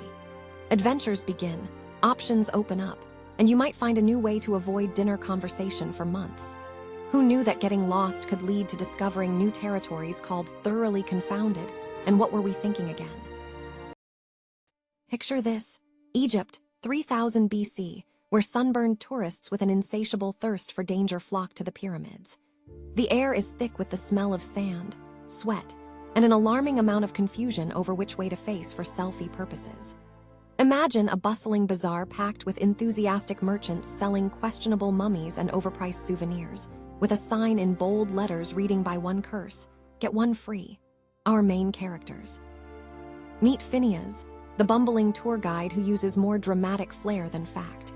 His trusty assistant, Zosima, who's trying desperately to keep up with Phineas' over-enthusiastic tales of mummies and curses. They're armed only with a dusty scroll and an inexplicable urge to make history sound like a discount theme park ride. As they weave through the chaotic crowd, the sounds of laughter mingle with shouts of "Hey, cool your mummies," while vendors scream out their exaggerated sales pitches for magical amulets and the ever-popular anti-cursed foot powder. The lighting glints off ancient gold artifacts. But wait, are those just custard-filled pastries fashioned to look like ancient relics? Definitely a culinary innovation gone wrong. But it isn't all fun and games. Rumors of a newly released curse begin to circulate, prompted by the recent unwrapping of a certain unique mummy deemed both educational and terrifying. Phineas, in an attempt to dazzle the crowd, announces a traditional ritual involving an authentic curse meant to protect them during their time exploring the tombs. This, of course, is really just a ruse for him to safely sell overpriced survival kits filled with nothing but Egyptian cotton bandages and an emergency bottle of magic water, which is actually just tap water with a label switching it from sodium to pharaoh. And just as Zosima is about to clarify that curses are likely just tall tales, a mysterious elder approaches. Clad in robes that scream, "I have a lot of wisdom and not a lot of laundry facilities," he warns them with grandiose gestures of the price one must pay for desecrating tombs. In true medieval fashion, the crowd gasps collectively. But wait, does he have a hidden agenda? The elder pauses, pulls out a little palm leaf fan, and reveals, to supercharge your travels, the Khepri curse of eternal bad hair days comes at a mere 2 golden dinars.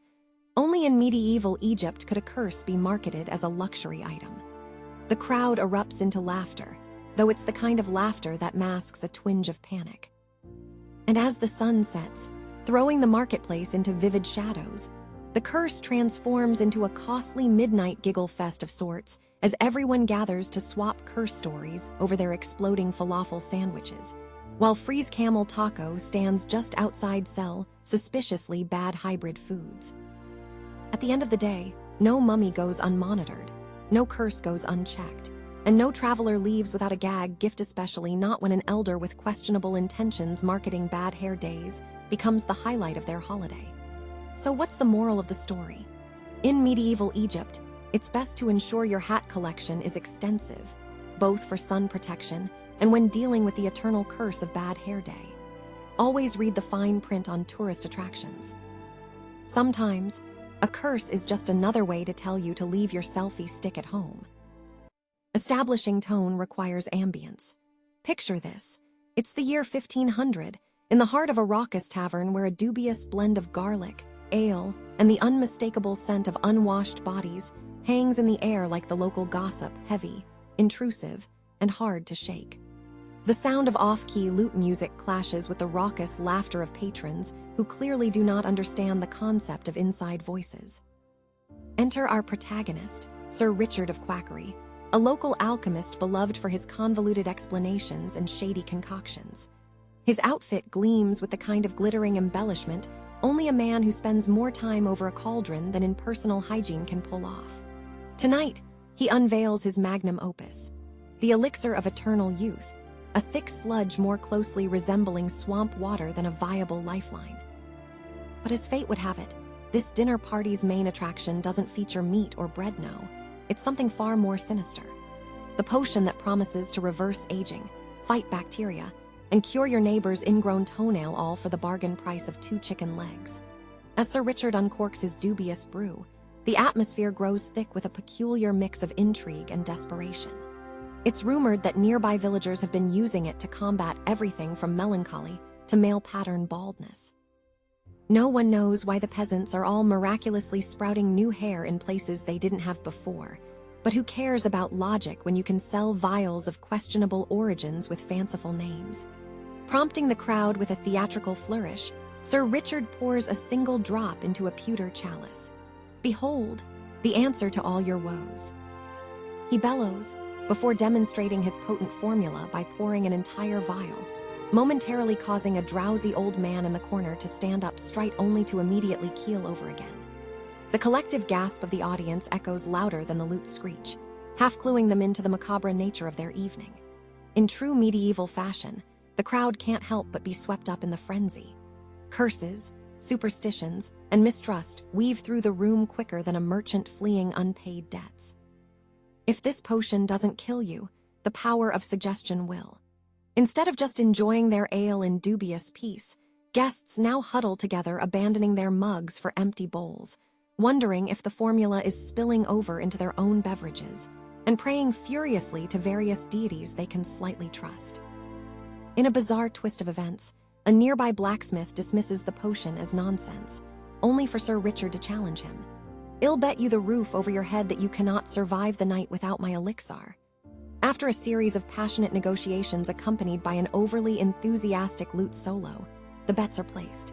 The alchemist crosses his fingers behind his back, while the blacksmith, thinking he's just sealed his own fate, downs his brew like it's vital for survival. Flash forward 30 minutes, the tavern is a medley of tense faces. The blacksmith, somehow very alive and very upset over losing a bet, is being declared the winner, while Sir Richard's elixir remains unclaimed, a grim reminder of all the false promises that clung to the air. As onlookers erupt in indignation, Sir Richard, backed against the bar with half of his vials shattered by rampant anxiety, cannot help but laugh between hyperventilating gasps. After all, if you can't sell a miracle, you might as well sell nonsense while you ray at it. It turns out the elixir of eternal youth is, in fact, just a nuanced blend of unspeakably ancient herbs with only a hint of actual rejuvenating properties, kind of like the healthy juice your incessantly trendy friend swears by. So what can we learn from this colorful tale of medieval marketing? In the game of alchemy, never trust a man whose potion is more intoxicating than enlightening. Because like all good things in life, including lavish banquets and golden opportunities, if it seems too good to be true, it probably just is. Cue the ominous bells of 1,000 dying townsfolk. The year, 1348, the setting, a plague-ridden village teetering on the brink of utter chaos. The air is ripe with the sweet scent of despair, mingling effortlessly with the more pungent notes of untreated bodies and rotting vegetables, and the soundtrack.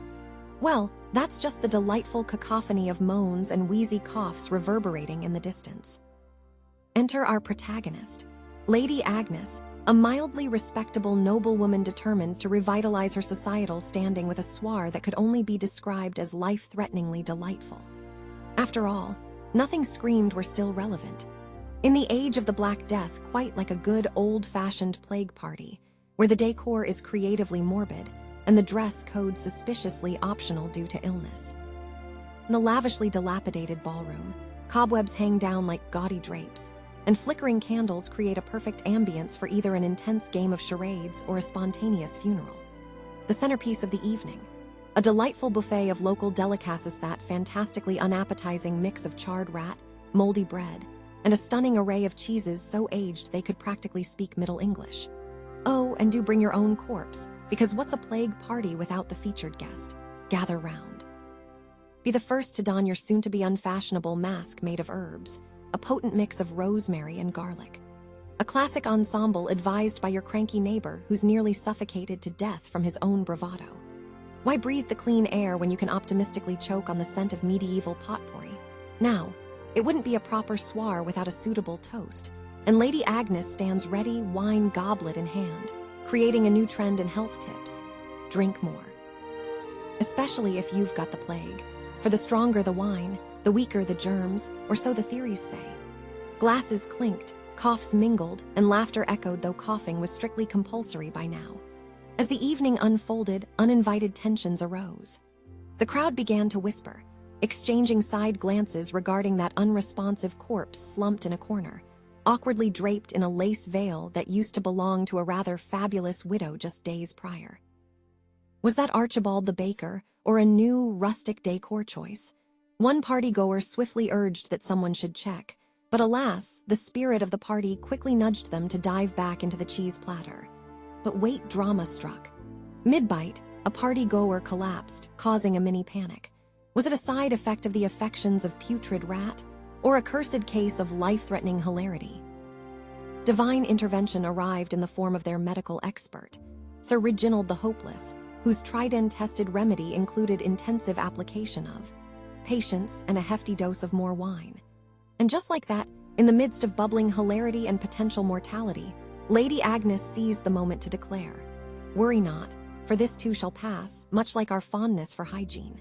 Cue collective cheers, and the resident jester juggled carcasses in the background.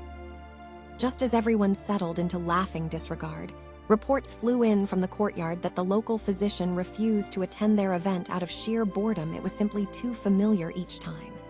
After all, it's not like people were dying for more. And as the evening came to a close, one thing became absurdly clear. Plague parties were never about the food, the ambience, or even that precariously positioned corpse. No, dear audience, they were celebrations of denial, a clumsy tap dance on the grave that shouted, "We exist," in a world where life felt decidedly optional. So what did we learn from Lady Agnes' rollicking soir? Next time you're racking your brain for a party theme, remember, if you're going to bring your own corpse, you might as well bring your humor. After all, life is fleeting, but a charismatic crowd of the almost dead will always keep the atmosphere lively, if only just barely. Welcome to the glorious 16th century, where diplomacy was basically a high-stakes game of who could invent the most ridiculous treaty. Picture it, a densely populated, dimly lit chamber in an opulent castle, layered with tapestries depicting the previous treaties that clearly did not end well. The air, a cocktail of overcooked fish, incense, and a faint hint of burnt parchment, essentially, the fragrance of failure. In walks King Philippus of the exceedingly pointless kingdom, his feathered hat larger than his actual grasp on foreign policy. Behind him, nervously stepping in time with the creaking of over-polished floors, is his chief negotiator, Sir Reginald the Reluctant. The day's agenda.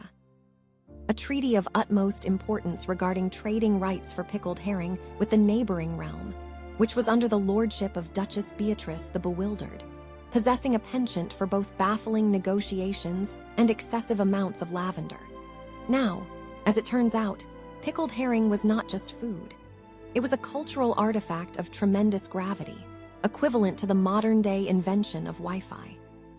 Seated with a half-eaten fish on a gold plate in front of them, this gastronomic wonder was going to define the future of international relations, or at least cause an uproar loud enough to wake the dead. The gleaming chandeliers hung above like disappointed parents, fully aware that the proceedings could collapse at any moment. As the meeting began in earnest, tensions flared.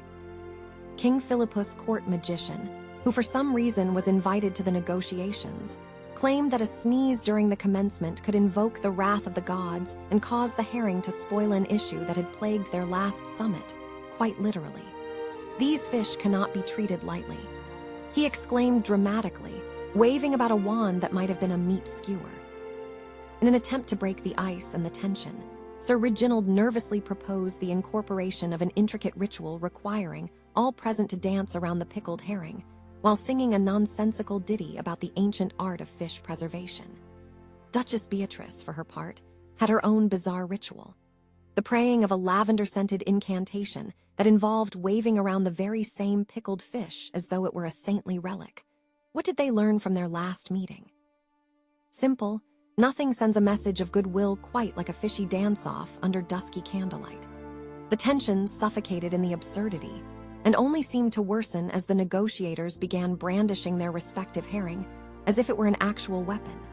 In the midst of all this, the doga, particularly aloof spaniel, owned by the Duchess, decided it was prime time to escape the tension by snatching one of the pickled herring from the table and making a break for it. The resulting chase turned the somber assembly into a chaotic spectacle, as a few guards and diplomats dashed after the snatching spaniel, sliding all over the waxed floor in an attempt to reclaim the holy herring. In an unexpected climax, the dog burst through the great hall doors, taking the herring on a victory lap around the castle courtyard, yapping triumphantly as though it were winning an Olympic medal. After a scene best described as a medieval cartoon, the court eventually collows, laughing at the sheer absurdity of their predicament. At that moment of revelation, they grasped something crucial. A treaty forged in laughter and chaos might actually lead to longer-lasting peace than any serious discussion could hope to achieve. Meanwhile, pickled, delightful chaos would reign supreme throughout their kingdoms. So what's the lesson here? Sometimes diplomacy means chasing your dog around the courtyard next time you face a tough negotiation. Maybe leave behind your seriousness and bring along a very good boy, preferably one with a taste for herring. Close your eyes for a moment. Imagine it's the early 18th century, and you're not on land, but rocking about on a ship at sea a wooden behemoth known as the Scallywag, helmed by Captain Shiver-Me-Timbers, a flamboyantly bearded rogue with more gold teeth than sense. Yes, the golden age of piracy, where the plundering was plentiful, the rum was flowing, and the occasional bout of democracy would erupt over who should be elected captain next, naturally followed by a raucous brawl. The atmosphere on this ship is charged. The scent of brined fish mixed with sea salt and barrels of whatever was on sale fills the air. The crew is abuzz, trading songs that invoke tales of their latest raids, while the sounds of crashing waves and the creaking wood set the perfect symphony for lawlessness. Tonight's banquet, a modest feast featuring hardtack so hard it could double as a cannonball, a touch of seaweed salad straight from the ocean if the ocean was infested with questionable green goo, and of course, rum served in stolen tankards that didn't quite match. But hold your boat. There's a twist. When Captain Shiver-Me-Timbers announces it's time for the next captain to be elected, everyone gathers excitedly, short potions of grog sloshing dangerously close to the edge of the table. Election day for pirates is akin to a bizarre infomercial. Lots of shouting, the promise of wealth, and an oddly convincing argument about why it's never too late to join the crew. Yet here, what's truly absurd rather than follow some boring legal protocol, this election pivots around a boisterous brawl where the last man standing gets a shiny new title, complete with a hat that's entirely too large. As the men bound around, fists flying like cannon blasts, background brawlers are readying bets in the hold 10 doubloons that Squinty Jake takes out One-Eyed Pete. The energy is intoxicating, fueled by bravado and just the right amount of cheap rum.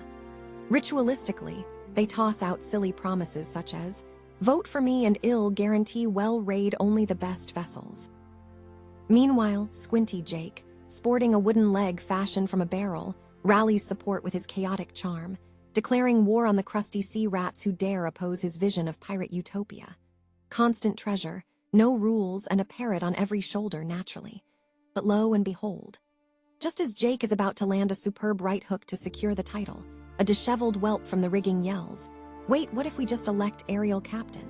Gasps echo across the deck. A real captain like one of those dull landlubbers that forced rules, taxes, and mandatory haircuts upon their crew. Such treachery, utterly barbaric. The chaos transforms, and they charge at the young scallywag with pillows, old boots, and the occasional bread roll. Moments later, after a decent rallying of their best defense tactics, and much laughter echoing through the salty air, voting turns into an impromptu food fight, sending hardtack flying through the air like lethal projectiles of wheat.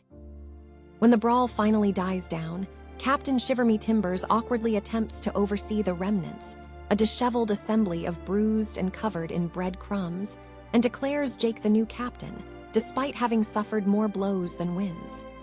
No one cared to count the votes. The ship was theirs once more, and so what did we learn? In the wild world of piracy, elections are less about democracy and more about drenching one another in hardtack, the true pirate way to decide leadership runs on rum-fueled ruckus. Perhaps that's a reminder. When in doubt, always resort to food fights or hilariously absurd brawls, because who needs ballots when you've got biscuits? Cue the dramatic music. The year, approximately 1437. The setting, a fashionably tenuous castle courtyard, complete with a muddy patch where last week's jousting competition turned into a best-dressed contest gone awry. The air, thick with the scent of sweat, overcooked cabbage, and the lingering aroma of burnt ambitions after an ill-fated banquet. Enter our protagonist, Sir Reginald Featherbottom, a dandy so extravagantly dressed he would have put a peacock to shame. His tunic sparkled brighter than a dragon's hoard, but alas, it also made him a prime target for rogue arrows and jealous knights. At his side, his trusty squire, a woefully underappreciated lad whose main purpose was to carrying the innumerable feathered hats and extensively ornate capes that Sir Reginald donned as if he were trying to impress royalty or confuse the local wildlife. Now, what was on the menu for the evening's entertainment? Well, the grand feast featured the pièce d'assistance, roasted swan, exquisitely presented. Resplendent in its own plumage, it held the dubious honor of being the most flamboyant dish since the last royal wedding cake collapsed under the weight of its own icing.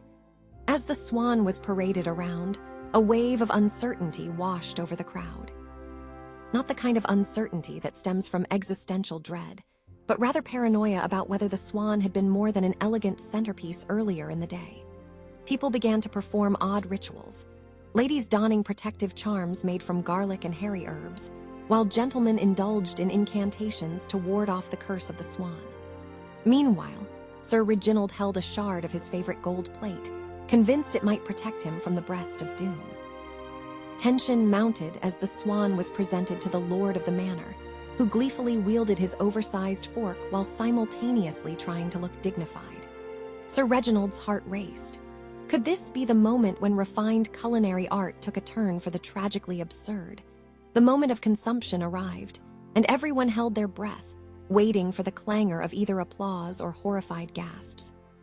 The lord, however, merely smiled and embedded his fork deep into the bird's breast, declaring, "Spiced to perfection." The crowd, abuzz with delight, erupted in cheer, making plans for the next royal pair of shoes or a hasty retreat from impending foodborne doom. But alas, horror struck when the too-perfect exterior crumbled under pressure and revealed the swan's stuffing, pickled herring, and crushed dreams of knightly honor. A collective gasp rippled through the crowd as the words "swimming in danger" echoed off the castle walls, leading to immediate speculation of treachery from the herring community. Just then, the court jester joined the fray, juggled a pickled herring while promising reprieve, only to be intercepted by an unamused lord. The sight of a jester balancing fish and gravity quickly worsened the situation. Shrieks of laughter turned into chaos as onlookers fled the scene with half-eaten leg o' goose still in hand, only to trip over the remnants of a knight's fallen ego. In the end, the swan was pronounced safe, albeit it held the dubious title of the evening's biggest faux pas. Lord Fuddlebottom, armor-clad and ready to duel gastronomically with a plate of cheese, declared that they might as well celebrate failure. Heaven forbid another round of herring, lest the curtains of the court be drawn for a week while recovering from a case of herring hysteria. So what have we gleaned from this delightful fiasco? In the grand tapestry of history, our lesson is simple. Always verify the stuffing. You never know when a statutory herring breach might lead to the death of dinner party decorum. Cue the dramatic music. The year, somewhere in the 15th century. The setting, a candlelit dining hall large enough to qualify as an echo chamber for paranoia. The air, thick with incense, political tension, and the faint whiff of undercooked goat. Enter the Sultan. Not just any sultan, the Sultan. Absolute ruler of an empire so vast it would take 3 camels, 2 months, and a sturdy prayer to cross it. His royal court is assembled, his gold-plated spoon polished to an almost blinding sheen. Tonight's dinner, a humble bowl of lentil soup, in theory harmless, in practice potentially lethal, because in the royal courts of history, soup wasn't just a starter, it was Russian roulette with chickpeas. See, back in the day, poisoning wasn't a side plot, it was a career strategy. You wanted promotion, you poisoned your boss. You wanted divorce, poison the in-laws. You wanted to speed up succession. Put something extra in Papa's porridge. Which brings us back to the Sultan, the soup, and the impending existential crisis. The dish was prepared in the harem kitchen, a fortress of steel cauldrons, eunuch guards, and approximately 17 underpaid cooks who all lived in constant fear of sneezing in the direction of a royal plate. Everything had to pass a rigorous, slightly insane safety protocol. Step 1. The chief food taster, a man whose job description was literally first to die, would sip every dish while being watched by at least 6 scribes ready to write his obituary. Step 2. The soup was transferred into a gold-plated, pearl-inlaid, curse-repelling bowl, just in case the poison was allergic to wealth. Step 3. The Grand Vizier's aunt's astrologer was consulted to ensure the planetary alignment wouldn't trigger invisible food demons. Step 4. Finally, the Sultan's most loyal servant would offer the soup while reciting a protective prayer that had been mistranslated so many times it now roughly meant, "May the beans be merciful." Despite all this, the minute the Sultan took a tiny sip, he frowned. The entire court froze. One guard dropped his scimitar. Musician in the back fainted into his lute. Was it too salty? Too bland? Or the worst possibility, was it treacherous? Cue the chaos. The kitchen staff was interrogated faster than a Netflix crime doc. The food taster was missing, he'd actually just gone to the latrine. Rumors spread that a rival prince had bribed the spice merchant. Someone remembered seeing a cat near the lentils. Was it an assassin cat? Meanwhile, the Sultan sat silently, swirling the soup like it held the answers to the universe. Eventually, a physician was summoned, an expert in the medieval art of diagnosing everything as imbalance of humors. He sniffed the bowl, tasted it himself, then confidently declared, "Sire, it's cumin, just a lot of cumin," relieved murmurs. The lute player revived. The guards stood down. The cat was pardoned, and the soup, it was finished, carefully, suspiciously, with a hint of lingering trauma. But the message was clear: even soup can be suspect when your job comes with a crown and an invitation to be stabbed from 30 different directions. So what did we learn? Always taste test your broth unless you ray the Sultan. In that case, delegate, pray, and maybe order something less pourable. Scene opens with an exciting zoom-in on the Grand Roman Colosseum at high noon, except the sun's not the only thing that's burning. It's 80 AD, and among the vibrant flags and relentless cheer of thousands, one can smell the faint odor of overripe grapes and failure as the inevitable prank unfolds. The arena is buzzing with anticipation for the day's entertainment, and the grandest show is about to commence, a gladiatorial battle. But in an unforeseen twist, attendees are blissfully unaware of a prank designed to keep them hydrated.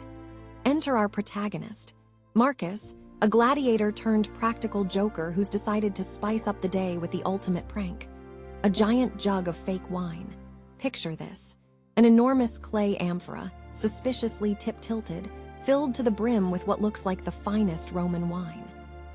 This jug is flanked by not-so-innocent-looking slaves whose nervous laughter is drowned out by the excited chatter of a crowd eager for sport.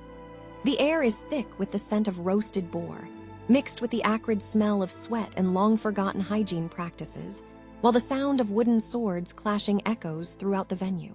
The prank's premise: a few hundred thirsty spectators will be served wine with a twist unbeknownst to them. It's actually vinegar mixed with dregs of turnip refuse from last week's feast. Imagine the horror as the exciting cheers for gladiators transform into shocked gasps and disgruntled groans as the crowd begins to splutter, faces contorting in confusion, and someone somewhere is unknowingly questioning their life choices about 200 feet from the nearest sanitation. But the brilliance doesn't end there. The prank spirals out of control when Marcus' partner in crime, a rather large chap named Gaius, accidentally knocks the amphora over while attempting to strike a heroic pose. As red, suspicious liquid pours everywhere, the audience erupts into a frenzy of screams. Was that emergency wine or a sign of impending doom? Now, picture the chaos unfolding as men and women, intoxicated by mirth, scramble to escape what they perceive as a catastrophic flood of vinegar, and it's literally as acidic as their love lives. Meanwhile, a toga-clad senator is caught mid-sip, and let's just say that moment will haunt him for the rest of his days, as he gagged and spat out his bitter realization right back into the amphora. What was once a simple prank, designed for comedic relief, transforms into a near-Olympic struggle, a race to exit, while also dodging the remnants of questionable liquid that now covers their sandals. The gladiators, wholly unprepared for this hilarious disaster, are amused and initially confused, thinking it was a new form of psychological warfare. Has anyone approached the idea of turning the Colosseum into a vinegar distillery, bilking unsuspecting tourists? And in the aftermath, an emergency session of the Senate is called to regulate the hosting of spectacles with acceptable wine quality, ironically rallying under the new motto. Desperate times call for raising standards, along with a whole new brochure detailing the risks of high-stakes pranking. So what's the real lesson here? If you're going to stage a prank in a gladiatorial arena, just remember to check your wine before spilling it everywhere, because nothing says summer fun like cleaning up your own mess at a Roman amphitheater while avoiding impoverished assassins and hungry lions. Takeaway: pranking in ancient Rome is a sport too. Just be prepared to trade your toga for a mop. In the year of our Lord 1353, we find ourselves in the opulent dining chamber of Count Ludovico of Lardington, a man so obsessed with food that he held extravagant banquets almost daily, each one a Caesar-worthy feast of splendor, with a side of political intrigue and a main of paranoia. The chandeliers, dripping with beeswax candles, flicker ominously as they try to illuminate the large wooden table spattered with an assortment of dishes, the most peculiar being a large vat of sludgy porridge that several ambitious knights have taken to calling la mystery stew. A heavy scent of spices permeates the air, but it's not just the turmeric that's causing the tension, it's the pungent fear of clandestine plots. The clinks of silverware harmonize with the occasional murmur of hushed conspiracies, because nothing says trust like feeding your closest associates a meal that could also serve as an elaborate poison test. You see, in medieval times, food was a double-edged sword literally and figuratively. In a desperate attempt at culinary excellence and survival, Ludovico employed an elite team of kitchen staff whose primary qualification, aside from questionable cooking skills, was the ability to dodge swords. The pièce d'assistance was not merely adding a hint of salt to their offerings. Oh no, it was the intricate system they devised to ensure only the worthy those left alive at the end of the meal partook in the festivities. The cooks were given a covert code, using varying amounts of secret herbs to signify which guests should be immediately fingered for an execution. A sprig of dill meant do not poison this one, while a generous scoop of coriander signaled imminent, violent demise. Ludovico himself had a knack for theatrics, randomly tasting dishes with ecstatic gestures while secretly eyeing each guest's reaction on grimace, and an esteemed baron might find himself on the wrong side of a kitchen accident. However, tonight's affair would soon descend into chaos.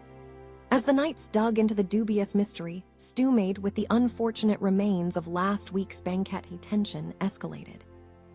A man prone to extravagant facial expressions, named Sir Wobblefoot, took a hearty bite, then suddenly froze mid-chew, his face contorting in horror as if he had just gazed upon his own reflection in the soup.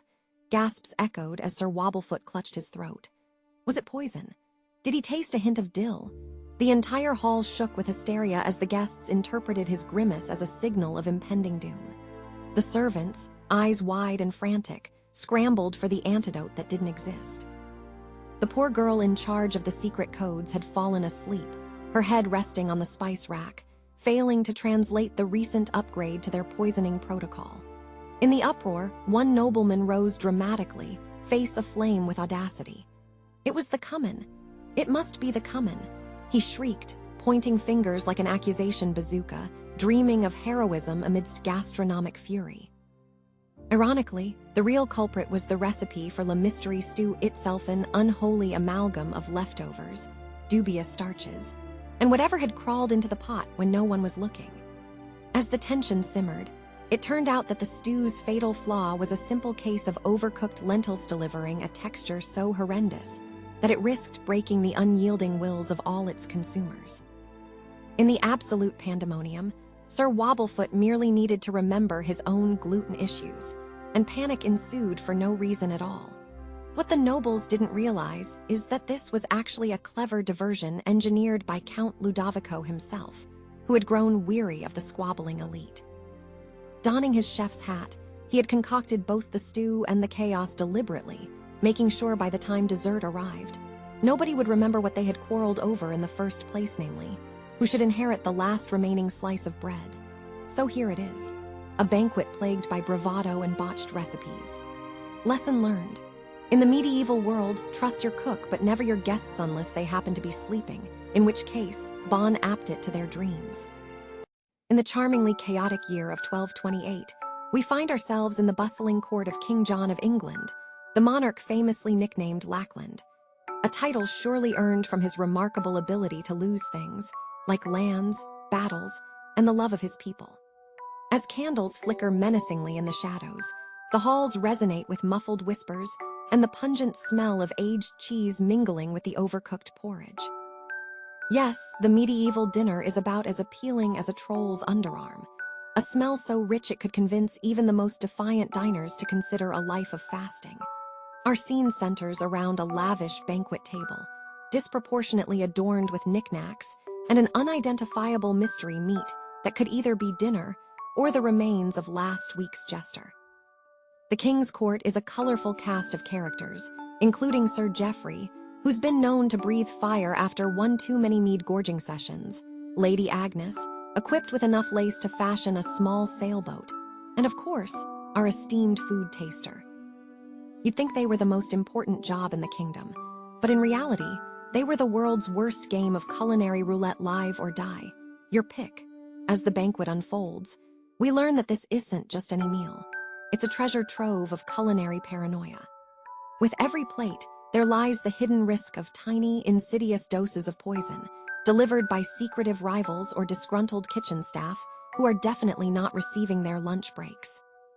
The court sits on the edge of their lavishly carved chairs, watching the taster, a fellow known as Eustace the Embalmed, because let's face it, he failed to impress anyone at that last contest and quite evidently regretted the decision to chug that suspicious green drink. The tension builds with every bite that Eustace takes, each morsel potentially laced with enough toxic intrigue to wipe out an entire family line. The nightly court chefs had a protocol, a ritual steeped in superstition that could make any modern food safety inspector faint. Step 1. Conduct a sacrifice of bread and wine to appease the food gods because, of course, deities are more interested in culinary outcomes than global affairs. Next, Eustace would taste the dish aloud, his every morsel closely scrutinized by everyone from the king down to the serving boy who was just trying to ignore his cousin being crushed to death under the weight of a jiggly stew. And suddenly, we reach the moment of truth. On this night, Eustace, the brave soul, decides to chow down on a particularly colorless soup. Silence falls, as if one could hear the salty sweat drenching the brows of those present. Eustace takes 1 spoon, 2 spoons, and then a splutter. The court gasps collectively. Lady Agnes clutches the pearls around her neck, a motion that must have been universal, for this is the end. Panic spreads like grease on the floor, cries of "he's been poisoned" echo through the hall while someone discreetly motions for the nearest stable boy to bring the horses ready for escape. But just as the tension reaches a boiling point, Eustace raises his hand, a triumphant smirk stretching across his gaunt face. "Fear not," he proclaims, like a medieval superhero basking in the glow of poorly cooked broth. "It's just very, very lukewarm and heavily seasoned with your own tears, my king." Laughter erupts. With just as many sighs of relief, it turns out that it wasn't murder but nothing more than a disaster of culinary proportions. The tension shifts back to bickering over who would next wear the jester's cap. So what do we take away from this tale of plate-wielding anxiety? Well, in the great banquet of life, sometimes the scariest bite you take is nothing more than an uninspired recipe. Or in Eustace's case, just another day at the meal where being the food taster is only slightly more lethal than being the dinner guest. As we drift back from our little jaunt through the muck and misery of medieval life, let's reflect on what we've learned, or rather, what we should have learned if we weren't busy polishing our modern conveniences. Humanity has always fancied itself the rightful master of all beasts, all groveling slaves of our whims. Fetch, dear Fido. We exclaim, oblivious to the smoldering vengeance lurking in those innocent eyes. One might consider the great legends of animal rebellion, from the fabled War of the Cats in ancient Egypt to the catastrophic chicken rebellion in medieval France, most of which have mercifully remained lost to the annals of history, perhaps for the better. What a lesson they could teach. Animal vengeance is not to be taken lightly. It lurks in every unguarded piece of furniture, waiting, plotting indeed. I believe it was the iconic and quite chubby Charles IV of Bohemia who learned this the hard way after underestimating his horse's desire for freedom. History, dear viewer, is littered with tales of man under the cunning hoof of beast. Each bite, each scratch, a reminder that control is an illusion, perhaps akin to the myth that still lingers, that the dog is wagging his tail. Oh, how foolish we are. Maybe he's simply winding up, preparing to launch the ultimate intervention while you think you are the one in control. So as you settle down with your feeble understanding of the good old days, remember, be kind to your pets.